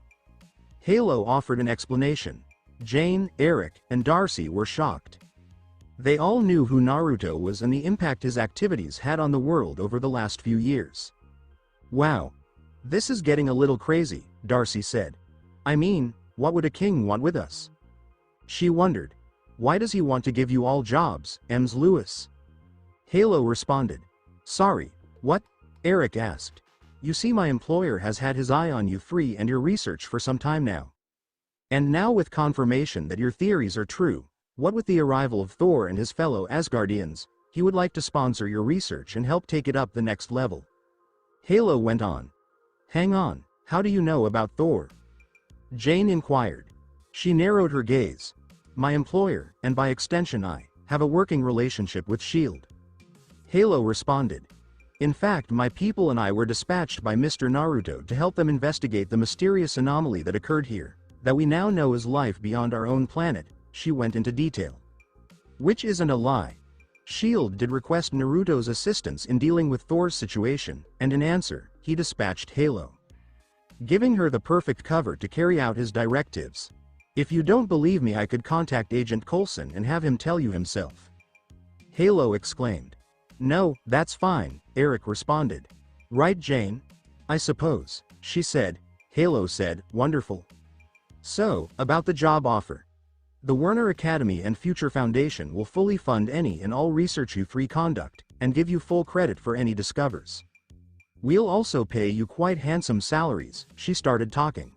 Halo then slipped a piece of paper from her pocket and showed it to Jane and the others. Their eyes widened as they gazed at it. "What's that number?" Jane inquired. "The salaries each of you will be paid if you agree to the job proposal." Halo's response. "Holy shit," Darcy exclaimed. "I could pay off all my student loans and my car with that. Hell, I could buy a new car with that." "Yes, I'm sure you could, Darcy." "Now, what's the catch?" Jane opened her mouth. "Since this deal sounds too good to be true." "Very astute, Dr. Foster," Halo responded, "and there is a catch. Which is for all of you to come and teach and work at the new Werner Academy facility currently being built in New York City when it is completed." "That's it?" Jane inquired. Halo nodded and said, "Yes, that's it. Of course, I understand if you need some time to think about it. You don't have to answer right now. Take your time. Consider all your options. Then contact us when you're absolutely sure." She was chatting. Halo then dipped into her pocket again, handing each of them a business card. "You can reach me at this number. Well then, have a good rest of your day." Halo was speaking. She turned to go. Jane, Darcy, and Eric were dumbfounded as she did. Darcy then spoke up after the SUVs had driven off. "Did that just happen? Tell me I'm not dreaming. No, seriously, tell me, you're not dreaming, Darcy." "That did just happen." Eric was chatting. "Now, the question is, what are we going to do about it?" he posed. Despite the fact that they were all aware of the answer to the inquiry. Naruto, the future ruler of the Sol system, sees it this way. "Excellent," I said. I then ended the video call I was having with Halo, who had completed all of her objectives in New Mexico. I now have not only the coordinates for Augard, but also Uru thanks to the remains of the destroyer armor, and Jane, Darcy, and Eric are likely to work for me. Because given the money I'm providing them, I'd be amazed if they said no. Because, against popular belief, practically everything has a price. I don't mind paying if it gets me what I want. Especially in this case, as it will allow me to form a bond with Thor. Something I could have done when he was here, but didn't because of very essential reasons. The two main reasons are that it would bring me to the attention of Asgard and Loki, which I'm not ready for yet, the former because I am cautious. Because a society like Asgard would not have survived as long as it has if it had the necessary resources. They are not to be messed with. From Heimdall's all-seeing eyes, which I have no idea how to counter, to the great man in command, Odin himself. Despite being in one of his weakest times, as he was ready to enter the Odin sleep, he was able to take away Thor's powers and banish him to Earth. That is not something that anyone could pull off. Add to that the years of experience he has in everything from politics to military, and I don't want to irritate him for no reason. Especially in light of Odin's force. Which, like Heimdall's sight, I have no idea how to even begin to devise a countermeasure for. Oh, and do not forget Thor himself. I'm referring to his parentage. Since I'm not sure if he's the kid of Odin and Frigga like in the movies or if his origins are more in accordance with the comics, where Gaia, the fucking spirit of Earth itself, is his mother. For if that's the case, Thor is considerably more dangerous than I first thought. To say nothing of what Gaia might do if he truly is her child and I take any action against him. So, when it comes to Asgard, walk carefully. However, this is not the case with Loki. Oh no, he means nothing to me. I could get rid of him in an instant without batting an eye. No, I didn't want him to know anything about me for one simple reason. Thanos. Since the events of the first Thor film are taking place, I anticipate Loki will shortly face the Mad Titan and swear devotion to him. Giving him all the facts he possesses, I could not bear the thought of being without this information. I don't know which versions of Thanos exist in this realm. Is it merely the MCU version, the comics version, or a hybrid of the two? However, given my luck, it will most likely be one of the latter two. This means that, like Asgard, I cannot make a mistake. Since I am in no shape or form prepared to battle Thanos. One day, for sure. But now, let's just say that, unlike Og Doom, I am not arrogant enough to ignore when I am outmatched. That's why I'm playing the lengthy waiting game. In addition, I hope Loki visits Earth within the next several years. For this, I will be able to collect 2 Infinity Stones with ease. Poor Loki. He has no idea that as he tries to carry out his own schemes, he is actually following mine. Ah well. Too awful for him. I leaned back in my chair, which was my present office location in the Latvian embassy in New York, and glanced out at the night sky. I slowly turned my sight towards Harlem. Dr. Bruce Banner and Betty Ross just informed me a few hours ago that they had passed into the state of New York. This means that the time for Big Green is approaching. Good. I want to see with my own eyes how well Hulk smashes. I hope I am not disappointed. Harlem in New York City, New York, June 4, 2010. On this lovely summer night, a light breeze blew, and I stood on the roof of a building near Reborn College. Ready and waiting to see what the Hulk was made of. This is a bit unusual. Although Bruce Banner in this dimension is a spitting picture of Mark Ruffalo, the Hulk is based on Edward Norton's flick. Though I'm not going to question it too much. After all, regardless of how he appears, we're still talking about the Hulk. The strongest there is. While I was waiting for the film's events to begin, someone landed by my side. That someone is Halo, who I invited to come and help me with the Hulk situation because she handled the Thor case so nicely. She will also benefit from this instruction, to learn how to function while I am not present. I will give the same to the other Primarchs, given my plans for the future. And by that, I mean some Star Wars-style space adventure. But that is for far later. Right now, I'm dealing with the Gamma Group, which I will not let slip into anyone else's hands except mine. Given how Gamma beings are linked to the Green Door and One Below All, as I learned from comic books before my sad death in my previous existence. Just thinking about that makes me break out in a cold sweat all over. Even more so when idiots with no fucking idea what they're doing attempt to intervene in a situation like this. Sir, General Ross and his subordinates have arrived. Halo replied to my question. Oh, speaking of idiots. I thought. Ross ranks at the top of my own list. Understood. I responded. I then began executing a psychic scan of the area surrounding the college, which I had my people surreptitiously evacuate in preparation for the next war. As my scan progressed, I realized how well my people did. That is, until I noticed a highly focused mind, with surface thoughts directed upon Banner. As soon as I detected this, I began digging deeper into their minds, eventually revealing the name of Banner's secret admirer. It was a SHIELD agent, specifically, Antoine Triplet. One of the characters from the Agents of S.H.I.E.L.D. television series, and one of the few real good S.H.I.E.L.D. agents.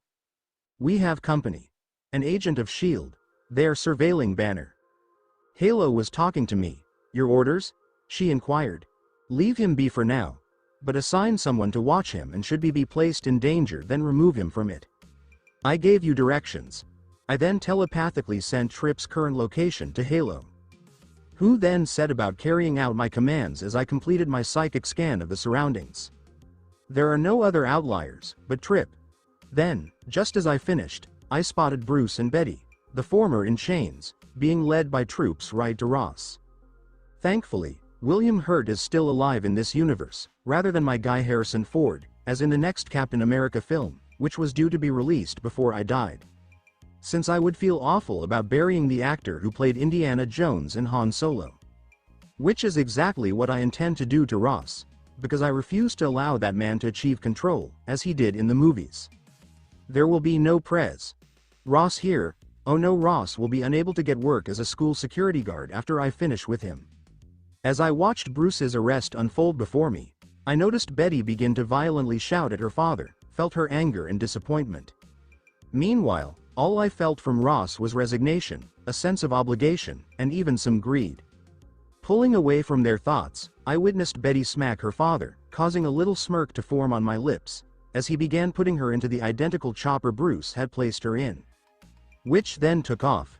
Then, just 10 minutes later, Blonsky burst through the wall where Stern's lab was housed, Kool-Aid Man style, and completely turned into the abomination. And so it begins. I said. I then communicated with all of my subordinates. Okay, people, execute, I ordered. Thus, Operation Big Green began. Dr. Samuel Stern lay on the floor of his half-wrecked lab, with cuts and bruises covering most of his body. A vial of gamma-irradiated blood hung over him, about to shatter and leak. However, before that could happen, the lab's doors opened, and Jessica, dressed as Spider-Woman, entered. They were followed by numerous armed Spartans. When this happened, Samuel Stern looked in their direction. Oh, what's this? He inquired. Jessica said, a pleasure, Dr. Stern. My name is Jessica. Now listen and listen well.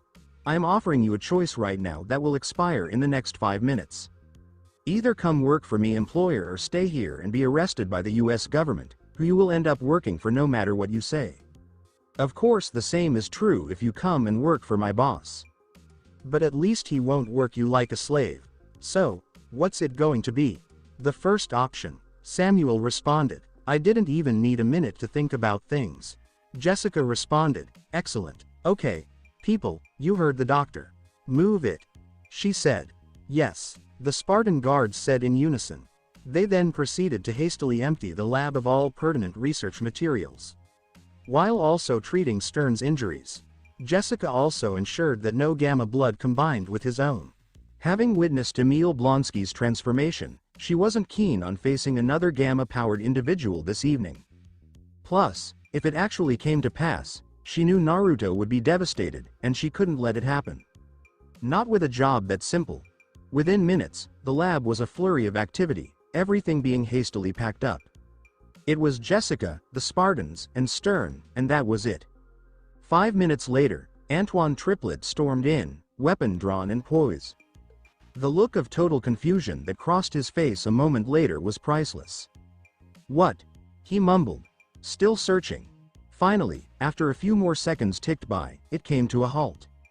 Having done so, Antoine retrieved a communication device from his pocket and held it to his lips. Agent Triplet here. I need support, and I need it now.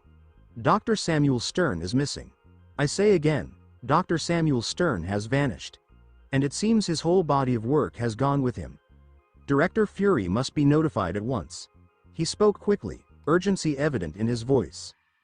I was lost. Naruto's will. With a grimace, Bruce couldn't tear his eyes away from the monstrosity he'd had a hand in bringing to life, which was now bearing down on the helicopter. Betty. Bruce stole a sidelong look at her, then snapped his gaze back to the advancing green creature. He made up his mind. Come on, can't we pick up the pace? Ross shouted at the pilot. Negative, Commander. I'm giving her everything she's got, the pilot responded. Fine then. Ross snapped back, his voice laced with irritation. He shifted his focus back to Blonsky. Men, you're cleared to engage. But, sir, that's Blonsky. A soldier shot back. Not anymore. Now he's a danger, just like the Hulk, Ross said. He shot Bruce a fleeting look, then refocused on Blonsky, who was now practically breathing down their necks. Soldiers, I gave you an order, Ross barked, his voice cutting over the chaos. Open fire, now. A fleeting glance exchange. The soldiers moved without a moment's pause. The helicopter's side doors swung open, and gunfire erupted, aimed squarely at Blonsky. Each and every blow they landed just ricocheted off him, causing no harm whatsoever. He. That tickles, Blonsky chuckled. That won't keep me down, he yelled. Bruce observed it all, well aware that Blonsky had hit the nail on the head.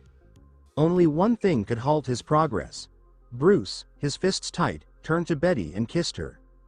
Betty, I love you, he said. Bruce, what is it? Betty asked. He leapt from his chair, plummeting earthward. Betty's eyes flew wide, a look of pure dread etched over her face. No. The word sprang from her, a primal cry that seemed to shake the whole air. Bruce felt a warmth in his chest, grateful for her concern. He had to. With determination, he shut his eyes and braced himself, anticipating the inevitable impact. Then, at last, he hit the earth with a jarring thud. A minor crater formed during the process. Bruce just collapsed, lying still on the ground. No. Betty wailed, her sobs echoing in the stillness. She halted, however, when Blonsky arrived, seizing the plane's tail and sending it veering off its intended path. Betty's scream pierced the air, a sound of pure terror. As the event unfolded, Bruce's still form on the ground started to convulse. It persisted, undergoing a change while it did so, expanding and becoming more environmentally friendly. Then, at last, Bruce Banner vanished, leaving only the Hulk behind. Hulk's eyes snapped open, and he leapt from the hole, barreling toward Blonsky. He then unleashed a punch, connecting squarely with the other gamma-irradiated man's face. Hulk, smash green monster, protect Betty, he bellowed. Blonsky, for his part, just smiled. Finally, a challenge, he said. The moment his feet touched down, the helicopter was finally free from his hold. The pilot succeeded in regaining control. Hulk advanced, closing the distance to Blonsky, just as the military behemoth regained his footing. Before the fight could even get going again, Blonsky was abruptly squished into a ball and lifted off the ground. What the hell? He exclaimed. He was trying to escape his new role. Despite his best efforts, he was utterly powerless. You're not going anywhere, a fresh voice cut in, unless I say so. Susan stormed Naruto's. A figure was coming down, a disc-shaped force field surrounding them, heading straight for Blonsky. The latter's gaze turned to her, a simmering venom evident in their eyes. Susan, however, was unconcerned. Hulk, meanwhile, was gearing up to go. He only stopped when Johnny, having just arrived, blasted him with a face full of fire. Whoa, hold on a second, Greenhorn. You can't be messing with my sister, he said. Rarge. Hulk's response was a low growl. Hulk smash Flame Man. He bellowed. Then Hulk smash Green Man. Green Man hurt Betty. Before the Hulk could react, Ben Grimm, transformed into the Thing, barreled toward him, his left elbow leading the charge. A straight blow landed on the Hulk, propelling him backward and into the adjacent building site. He was back on his feet in no time. Ben appeared before him, the sound of his neck popping as he stretched. Apologies for the inconvenience, but it's matchstick, as Greenie put it. I can't let you disturb Susie at the moment. Besides, I've always been curious to see how I stack up against the Hulk, Ben remarked. Hulk smash Orange Rockman, Hulk bellowed. Sure, I'd like to see you try, Ben replied. Hulk surged ahead, and Ben followed suit. Their fists met, a synchronized strike that unleashed a shockwave, and the surrounding landscape began to crumble. Following their initial clash, Ben and Hulk unleashed a flurry of punches, each strike delivered with unrestrained force. Neither fighter was willing to relent, each one matching the other's strikes. Johnny was live streaming the whole thing on his phone as it unfolded. F4 lovers. We're in Harlem, New York, right now, where the giant orange rock, Ben, is squaring off against the Incredible Hulk. He said this into his phone.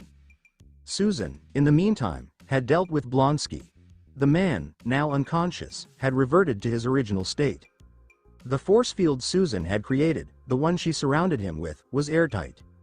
Susan, gazing at his motionless form, deactivated the force field. Just then, a shimmering doorway materialized beneath Blonsky, and he vanished, transported to an entirely different place. From Naruto, he drifted directly to Susan, and then sealed the hole. "You're welcome," Naruto said, his voice warm. Having just captured Emil Blonsky, he was now in possession of the man. That was, after all, the whole point of the procedure. He also received a call from Jessica, informing him that Stearns had consented to take him on. Adding another sharp intellect to his team, he's the one to keep an eye on, more so than the rest. Because he doesn't want to face a version of the leader here. Especially one that's already fairly intelligent, as a rule. Nope, not interested. The final piece of the puzzle is all that's left. Naruto's eyes shifted toward Hulk, still locked in combat with Ben. He then drifted toward the pair. The aftermath of their fight was palpable. He found himself contemplating whether he could endure a full-force blow from either Ben or the Hulk, given his current state. Without any other safeguards, aside from his armor. A little something to ponder, because he's not putting that theory to the test this evening. He was getting closer, but not before he used his technopathy to mess with Johnny's livestream of the fight. Finally, he arrived at the scene. Naruto then began to weave a series of calming spells around Hulk. Within moments, the behemoth was subdued, transforming back into Banner. With that, Naruto gestured, and a gateway appeared beneath Banner, swallowing him whole. Then, once he was done, Naruto shut it. He drifted down to Ben. "Well, how'd that go?" "That was one of the first real tests of my abilities since I got these powers," Ben said. "The Hulk? He wasn't going to be easy, and he'd have wiped me out if I'd given him an opening." Naruto nodded. "Got it, and thanks again," he said. "Don't worry about it. Seriously, after everything you've done for me, for Alicia, for everyone, this is nothing. And frankly, I wasn't going to just sit there and watch those two big green monsters tear my city apart," he remarked. "I get it," Naruto said. He departed shortly thereafter. Wrapping up Operation Big Green. Phase 1, at least. Phase 2 was next. Washington, D.C., Triskelion. June 12, 2010. Fury, in his office, with Maria Hill to his left and Philip Coulson to his right. He concentrated on the screen before him, his remaining eye fixed on it. The news coverage, which was about the Hulk's recent episode in New York, was being shown. The incident remained a subject of intense discussion. For a multitude of reasons. Especially for Fury and S.H.I.E.L.D. During that particular event, Dr. Samuel Stearns and his research vanished, along with Emil Blonsky, now known as the Abomination, and, of course, the Hulk. S.H.I.E.L.D., however, had yet to uncover a single clue about their whereabouts. That's why Fury's been getting an earful from his superiors lately. Needless to say, we're not pleased. Fury kept his gaze fixed on the news, the images flickering across the screen. After a moment, he reached out and pressed a switch on his desk, cutting the feed. He straightened on his seat, then sent a swift glance between Maria and Coulson. "What's going on? Anything interesting happening?" "Sorry, Director," Maria said, her voice firm. "We're still coming up empty-handed when it comes to Stearns, his work, Blonsky, or Banner," she said, offering an explanation. "We're covering all the bases." "Understood," Fury said. "So, what's the deal with Ross?" "His court-martial is set to take place sometime in the next 2 months, sir," Coulson stated. Following the Harlem event, where the Hulk, Fury, and S.H.I.E.L.D. were involved, the agency was given the job of apprehending Thaddeus Ross and his subordinates. Under directives from the World Security Council, together with senior politicians and military officials within the U.S. government. Who was demanding Ross take responsibility for what he'd done? Particularly when details about his pursuit of Banner had surfaced in the press. The final blow, however, came from his own daughter, Betty. She not only appeared on CNN to discuss her father, but she also reported his activities to the authorities. General Thaddeus Ross's fall from grace was swift. He was stripped of his position, imprisoned, and effectively lost all his political influence and any semblance of authority. "All right," Fury said, responding to Coulson. "At least one thing is currently heading in the right direction," he said. "Continue the hunt for Banner and the rest, that's all." Hill and Coulson departed Fury's office. Once they were finished, the man turned to the window, his mind occupied with the whereabouts of the Gamma-related subjects. And whether somebody specific orchestrated it. Luke strode through the main doors of the Future Foundation, his resolve unshakable. I headed directly to the front desk, where a receptionist sat. Before he could even open his mouth, the receptionist interjected. "7th floor, last room on the left, Mr. Cage," she instructed. "Got it," Luke replied after a moment. He made his way to the elevator and stepped inside. He took the elevator to the 7th floor, following the directions precisely. Then, he walked down the hall, making his way to the final door on the left. After he opened the door, a look of mild surprise crossed his face. Jessica, the woman he'd spoken with earlier, was there, along with 3 other people. 2 women, and a male he couldn't place. Seeing Luke, Jessica grinned. "Ah, Mr. Cage. Excellent. Now, at last, we can commence. Please, do come in and have a seat, and we'll get underway." "Sorry, but with what exactly?" he asked. "Why, naturally, we're talking about the team you'll all be joining," Jessica said. Luke frowned, much like she had. So did the others present. "Excuse me, team? You never mentioned this before," the other man said. "Yeah, I'm not exactly a team player," one of the women admitted. "Isn't that why you're all here, though?" Jessica queried. She ignored their questioning glances, adopting a serious demeanor. "Because you want to shield the innocent, but you can't do it alone," she said. "All right, let's get to the heart of it. Why are you all gathered here today?" "Because of what just happened in Harlem, where I live," Luke said, without missing a beat. No reason to fabricate anything. The Hulk incident was the catalyst that pushed him to accept Jessica and her boss's proposal. Luke was aware of his own strength, yet after seeing the Hulk in action, he understood he was no match for that creature. Not anymore, anyway. He couldn't get the thought. What if something similar occurred down the line, and the Fantastic Four weren't around to help? The offer was too good to pass up, and that's why he accepted it. "To keep Hell's Kitchen a safer place," the man said. "Exactly what she said," the woman chimed in. "Exactly. You all want to keep people safe. And having allies who share that aim will make a real difference," Jessica said. "That's why we're putting together a team, just for you 4, to deal with threats that are specifically about New York. We're calling it the Defenders," she said. "Oh, and before we get started, let me make some introductions," Jessica Drew began. "Jessica Jones, Matthew Murdock, Elektra Nachios, and Luke Cage, this is your new team." The new Defenders exchanged glances, each assessing the others. She simply settled in, letting the moment wash over her. Allowing New York's latest superhero ensemble to find their footing. Bruce's eyes fluttered open, a gradual process. The recollections of what had happened just before he transformed back into the Hulk flooded his mind. Once the peace had dissipated, Bruce's serene demeanor crumbled, giving way to a mask of concern and trepidation. "Betty," he called out, his voice rising. He shot upright in bed. "What?" Bruce immediately questioned that. He'd never woken up in a bed following a Hulk transformation, not once. More often than not, he'd wake up in some desolate place, his garments vanished, save for his jeans. And they were typically shredded beyond recognition. Save for that little moment near Las Vegas, a memory he'd vowed never to revisit. For the moment, that's neither here nor there. Why am I lying in this bed at this very moment? And dressed, no less, Bruce considered. After taking in the bed beneath him, he also registered the fact that his clothes were intact, tailored to his frame, and in one piece. "Ah, I'm dreaming. That's the only explanation," Bruce muttered under his breath. "No, Dr. Banner, you're not dreaming, I promise you that. And I'm glad to see you're finally awake." A voice cut through the silence, addressing Bruce. He spun around, drawn by the voice, and was completely taken aback. The voice belonged to none other than Naruto von Regnum, the well-known figure.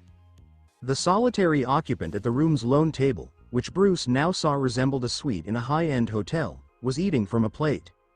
The table, you see, was already laden with a substantial breakfast spread. "You're Naruto von Regnum," Bruce said. "Yes, I am," Naruto said. Between mouthfuls. "You're having breakfast?" Bruce asked. "I am," Naruto said, without hesitation. "It's the most important meal of the day, they say. Speaking of which, come on, before it goes cold. I imagine you're starving, considering what you just experienced as your other self." Bruce's eyes narrowed, a look of suspicion crossing his face. "You know about that, do you?" "I know a lot, Dr. Banner. More than you could possibly imagine. And what I just told you, just a fraction of what I know," Naruto said. Meeting Bruce's gaze head-on. "For example, I could assist you in finding harmony and understanding with the Hulk." Bruce snorted. "Yeah, right," he said. "And how, pray tell, do you plan to accomplish that? Some shiny new gadget? Tai Chi? Breathing techniques? If that's the plan, save your breath. I've been there, done that, and nothing ever made a difference." "Oh, nothing so ordinary as that, Dr. Banner. No, I'm going to assist you with magic," Naruto declared. Bruce just stared, as if he'd lost his mind. "Magic? Really? I thought you were a scientist," Bruce said, a hint of disbelief in his voice. "Yes, and I am," Naruto answered, "in that order. Also, magic is real, Dr. Banner." "All right, enough of this," Bruce said. He stood up. "Look, I don't know what's going on here, or who might have sent you, but this has gone too far. I'm a threat, you're a king, and if you don't act, then someone might." Before Bruce could even finish his sentence, Naruto abandoned his meal. He crossed the room, and then, with a sudden motion, brought his left palm down hard against Bruce's chest, dividing his essence from his physical form. After that, Bruce existed solely as a ghostly, ethereal presence. Suddenly aware of the situation, he started to frantically run his hands over his body. "No, this is impossible. This is impossible. This can't be real," he started to murmur under his breath. "Oh, Dr. Banner, I figured you'd understand, considering what you've been through, that the impossible sometimes turns out to be real," Naruto said. His remarks pulled Bruce's focus back, but that was science, and this is. "Magic is just a science that most people never get," Naruto said, cutting in. "They box themselves in, you know? They don't let new ideas in. Enough about others, then. Let's focus on you, Dr. Banner, and what Latveria might offer." Naruto then snapped his fingers. He'd done panels at the front of the room, slightly ajar, and behind them was the skyline of Doomsdat, Latveria's capital. Naruto ensured Bruce received the necessary assistance during the recent skirmish in Harlem. He'd ensured he remained out cold till the Ross situation was resolved. It has. The former general found himself behind bars, his fate now in the hands of the court. Just how Naruto had envisioned, it was a relief, honestly, to just be him. "I see. So that's where I am," Bruce said. He struggled, again and again, to re-enter his own form. "That's right. And stop trying to get back to your own body. Unless I, or one of the other experienced magic users, reverses what I just did, you're going to be stuck like that," Naruto clarified. Upon hearing this, Bruce ceased his attempts to re-enter his physical form. His gaze returned to Naruto. "Understood. You've got my whole focus now. What exactly do you need?" I said nothing. "My only desire is to assist a man who was pursued relentlessly, stripped of everything he'd built, all because he refused to submit to the whims of a contemporary, unscrupulous general. A general, I should add, who has been apprehended, demoted, and is currently awaiting a court-martial." "Is he really?" Bruce inquired. Naruto acknowledged the statement with a nod. "That was quick. But if that's the case, then how long was I unconscious?" "A week," Naruto said. "An entire week," Bruce cried, his voice a mix of disbelief and excitement. "Yes," Naruto said, his voice steady, observing Bruce's struggle to reclaim his physical form. Naruto let out a resigned sigh at the sight. He then broke the curse, allowing Bruce's soul to re-enter his physical form. He then began peppering Naruto with questions. "Is Betty all right? What about everyone else? What happened to Stearns? What?" "That's enough, Bruce," Naruto cut in, "because if you keep speaking in that manner, I won't be able to respond to your inquiries." "Right," Bruce said. Sorry, it's just... That's okay. No need to go into it, Naruto said. Betty's doing okay, all things considered. Well, as okay as one can be when the US government is looking out for you, he said, lost in thought. Having once been a US citizen, he speaks from experience. She's safe and sound, and nothing bad has happened to her. In fact, she's a major reason her father is now focused on avoiding a long prison sentence.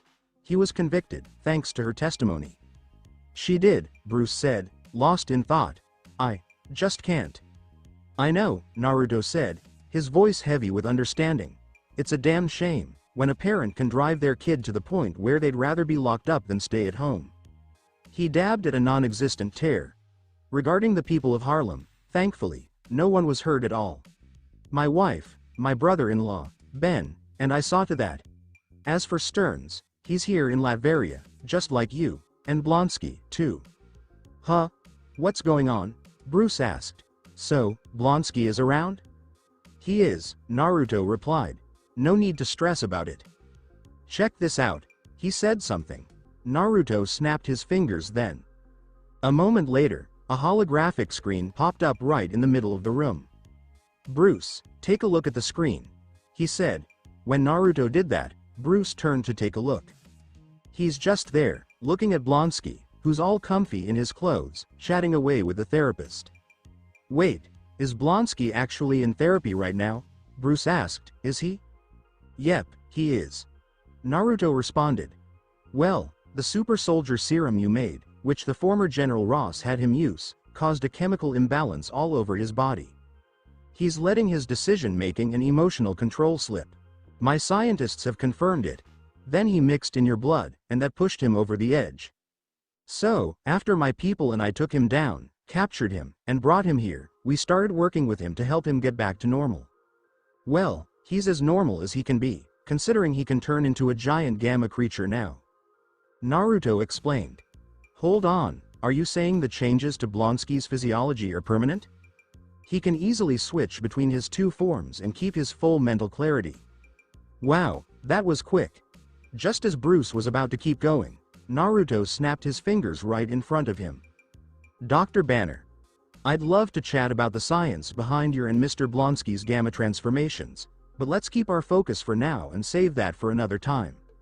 Naruto said, can you help me out? Yeah, absolutely, Bruce responded. So, is Blonsky your captive? And for that matter, am I? No, on both counts, Naruto replied. Yeah, right now my team and I have Blonsky on lockdown. But that's just until we're completely confident that he isn't a risk to himself or anyone else. If you want to leave Latveria, you can do so whenever you like. But if you go ahead, you won't have our support anymore. So, that means your life will return to how it was before. There wasn't any at all. Even though Ross isn't a problem for you anymore, I'm sure you get it, Bruce. Being as sharp as you are, you know that the folks in power won't just let you be. Unless you've got some help. Are you talking about from you? Bruce asked. Did you? Yeah, Naruto answered. Honestly, I just want both of you, Naruto and the other guy, to be my friends. Hey, you know, Naruto, you know how to make a good pitch. But, you know, I've picked up that there's usually a catch with deals like this. Bruce said.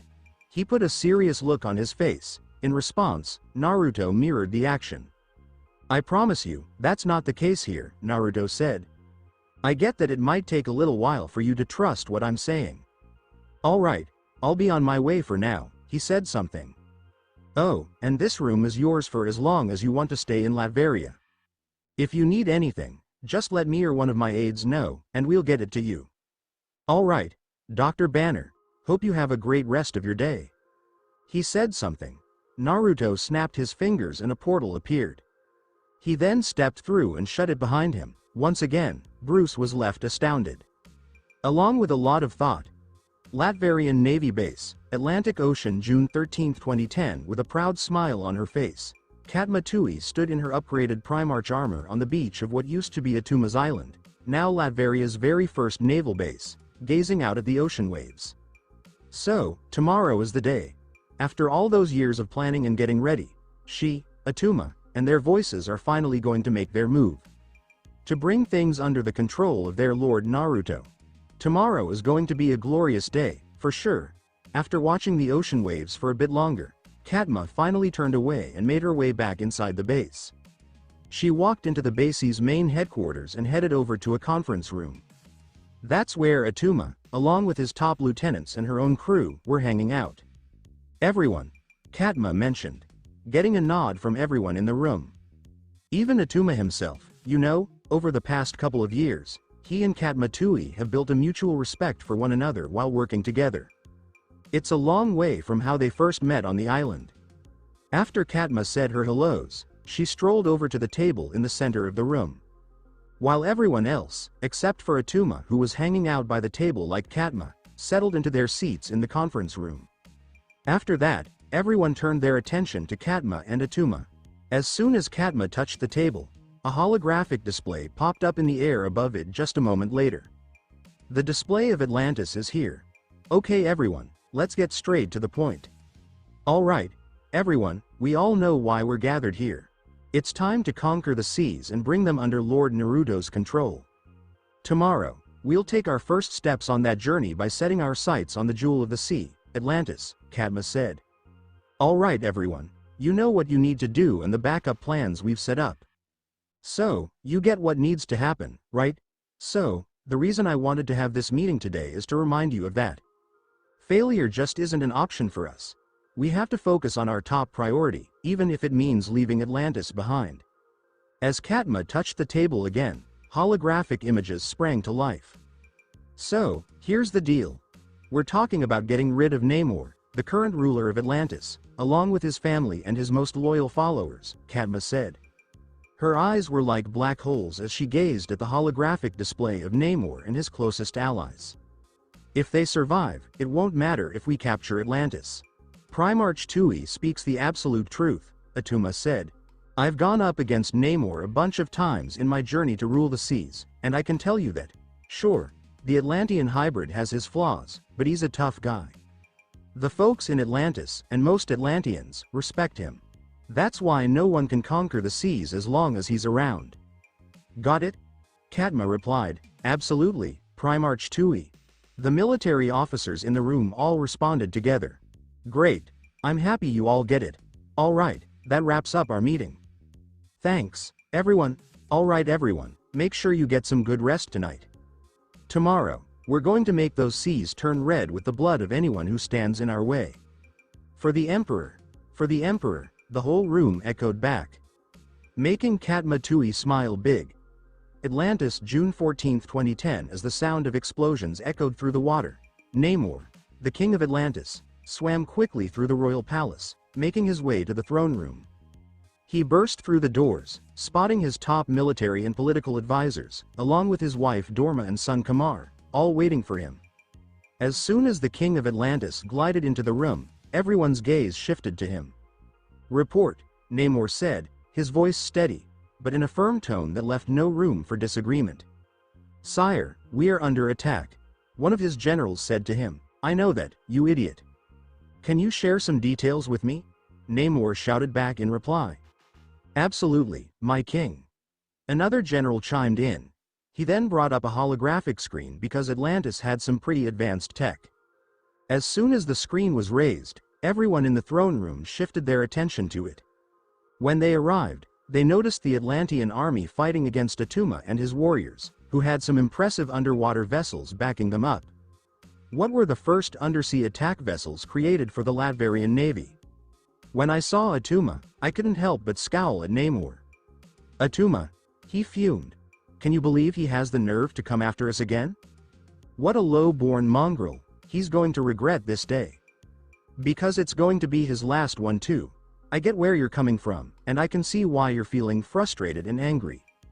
But we can't overlook those vessels that are with Atuma and his soldiers, one of the political advisors chimed in. Absolutely. We're having a tough time with them, and we haven't managed to take down a single one yet, while they're just cutting through our soldiers like it's nothing. One of the generals said, all right, let's pull our forces back and have them regroup. Make this assault feel like the siege it truly is, Namor instructed his people. In the meantime, I'm going to handle Atuma once and for all, he said. As the king gave his orders, his advisors nodded and began to move. It's the same for Namor too. Just as everyone was about to head out of the throne room, a series of bombs exploded, shaking the place up. "Get down!" Namor yelled. He swam over to gather his wife and son, lifting them up to keep them safe from any falling debris. Namor's advisors tried the same thing, but not everyone made it through. Just when Namor and his crew thought they had a moment to breathe, in came the Primarchs, decked out in their underwater gear, with Katma Tui leading the charge from all sides of the throne room. They had their weapons ready to go. This was the plan all along, to take down Namor. As Atuma took on Atlantis' main fighting force head-on, Katma was working behind the scenes to dismantle its leadership. As Katma scanned the throne room, her gaze quickly settled on Namor. When they did, Namor glanced over at her. The king of Atlantis suddenly had a furious look on his face. Meanwhile, Katma Tui just licked her lips, looking quite pleased. "Lord Naruto. I'm almost there. No need to worry, the prize you asked me to grab for you is just about in my hands." Katma was thinking. She had this wild look in her eyes, just imagining Naruto and the thought of ripping Namor's head right off his body. Oh, by the way, Katma is just about to do that. The scene in the Atlantean throne room wasn't just a fight. It felt more like a grim execution. Namor, the submariner, fought like a god backed into a corner, fierce and unstoppable. His trident sliced through the water, breaking apart the stone pillars of his ancestors, but Katma Tui glided with a grace that seemed to defy the heavy depths. Her Primarch armor, which Naruto had enchanted himself and powered with a miniaturized fusion core, made her quicker, stronger, and way more dangerous than any Atlantean. "So, you're all about bloodlines and birthrights, huh, Namor?" Katma scoffed, her voice bouncing through the water with the help of high-frequency emitters. "But to my emperor, you're just a leftover from a time that didn't quite work out. The oceans are part of the new world." Namor charged in with a fierce roar, but Katma was ready. She caught the tines of his trident with her bare hand, thanks to her specialized Dao Mandala, and just like that, she snapped the legendary weapon as if it were nothing more than a twig. Before the hybrid king could fully grasp what was happening, KTMA's blade, made from a vibranium uru alloy, sliced through the water with a swift, melodic sound. Namor's head dropped before his body even touched the mosaic floor. Dorma's screams were abruptly silenced as the other Primarchs carried out their orders with a chilling, Spartan precision. When Atuma's dreadnoughts finally smashed through the outer walls, the royal line of Atlantis was no more. The Jewel of the Sea had transformed from a kingdom into the southernmost naval province of the Latverian Empire. The Emperor's Reflection, Latveria, Castle Doom, June 15, 2010. I was sitting in my study, watching the holographic feed from Atlantis flicker out as Katma Tui wrapped up her final report. "The seas belong to me. I had the Hellfire Club right where I wanted them. Simcaria was a vassal state, and I had some of the brightest minds of the century, Banner, Stearns, Parker, and Stark, right in my circle." I leaned back, swirling a glass of fine Latverian wine. "Looks like everything is coming together, huh, Brainiac?" I asked. "Absolutely, Emperor," the AI responded, his voice resonating in my mind through our technopathic connection. "There's a lot of global panic going on right now, and it's at the highest level we've seen in 10 years. SHIELD is having an emergency meeting with the World Security Council right now. They're scared." "Good," I said with a smirk. "Fear is just the first step toward giving in. They'll figure it out pretty soon that I'm not the bad guy they believe I am. I'm actually the only one who can stop this planet from becoming just a little note in a Celestial's diary." I got up and strolled over to the balcony, taking in the view of Doomstadt. The city was shining bright, all thanks to clean fusion energy, and it was safeguarded by a sky grid I designed myself. I could sense the magic buzzing around me, the tech chatting through the wires, and the loyalty of countless people resonating in the ground below. The Hulk was being kept under control and getting some repairs done. Spider-Man was coming into his own as the hero he was always meant to be, thanks to my guidance. My Astra Militarum was getting stronger every single day. I looked up at the stars, my eyes scanning the sky, past the moon where my Space Force was starting to set up a lunar shipyard. I had a feeling about what was on the way. I was aware of the Mad Titan. I was aware of the stones. As I glanced at my reflection in the glass, the face of a guy who had taken on death, magic, and kings, I felt completely at ease. Bring them on. Let the gods, the aliens, and those so-called heroes give it a shot. I'm not backing down. I've created a world where just one name is everything. A world that's on the brink of becoming a galaxy. The board is set, I said softly to the night sky, a sly grin spreading across my face. Looks like I'm the only one in the game. The story of Emperor Naruto is just getting started. The end. Thank you for taking the time to listen to this video. I'm thrilled you watched the video. If you enjoyed it, be sure to like and subscribe for even more exciting content coming your way soon.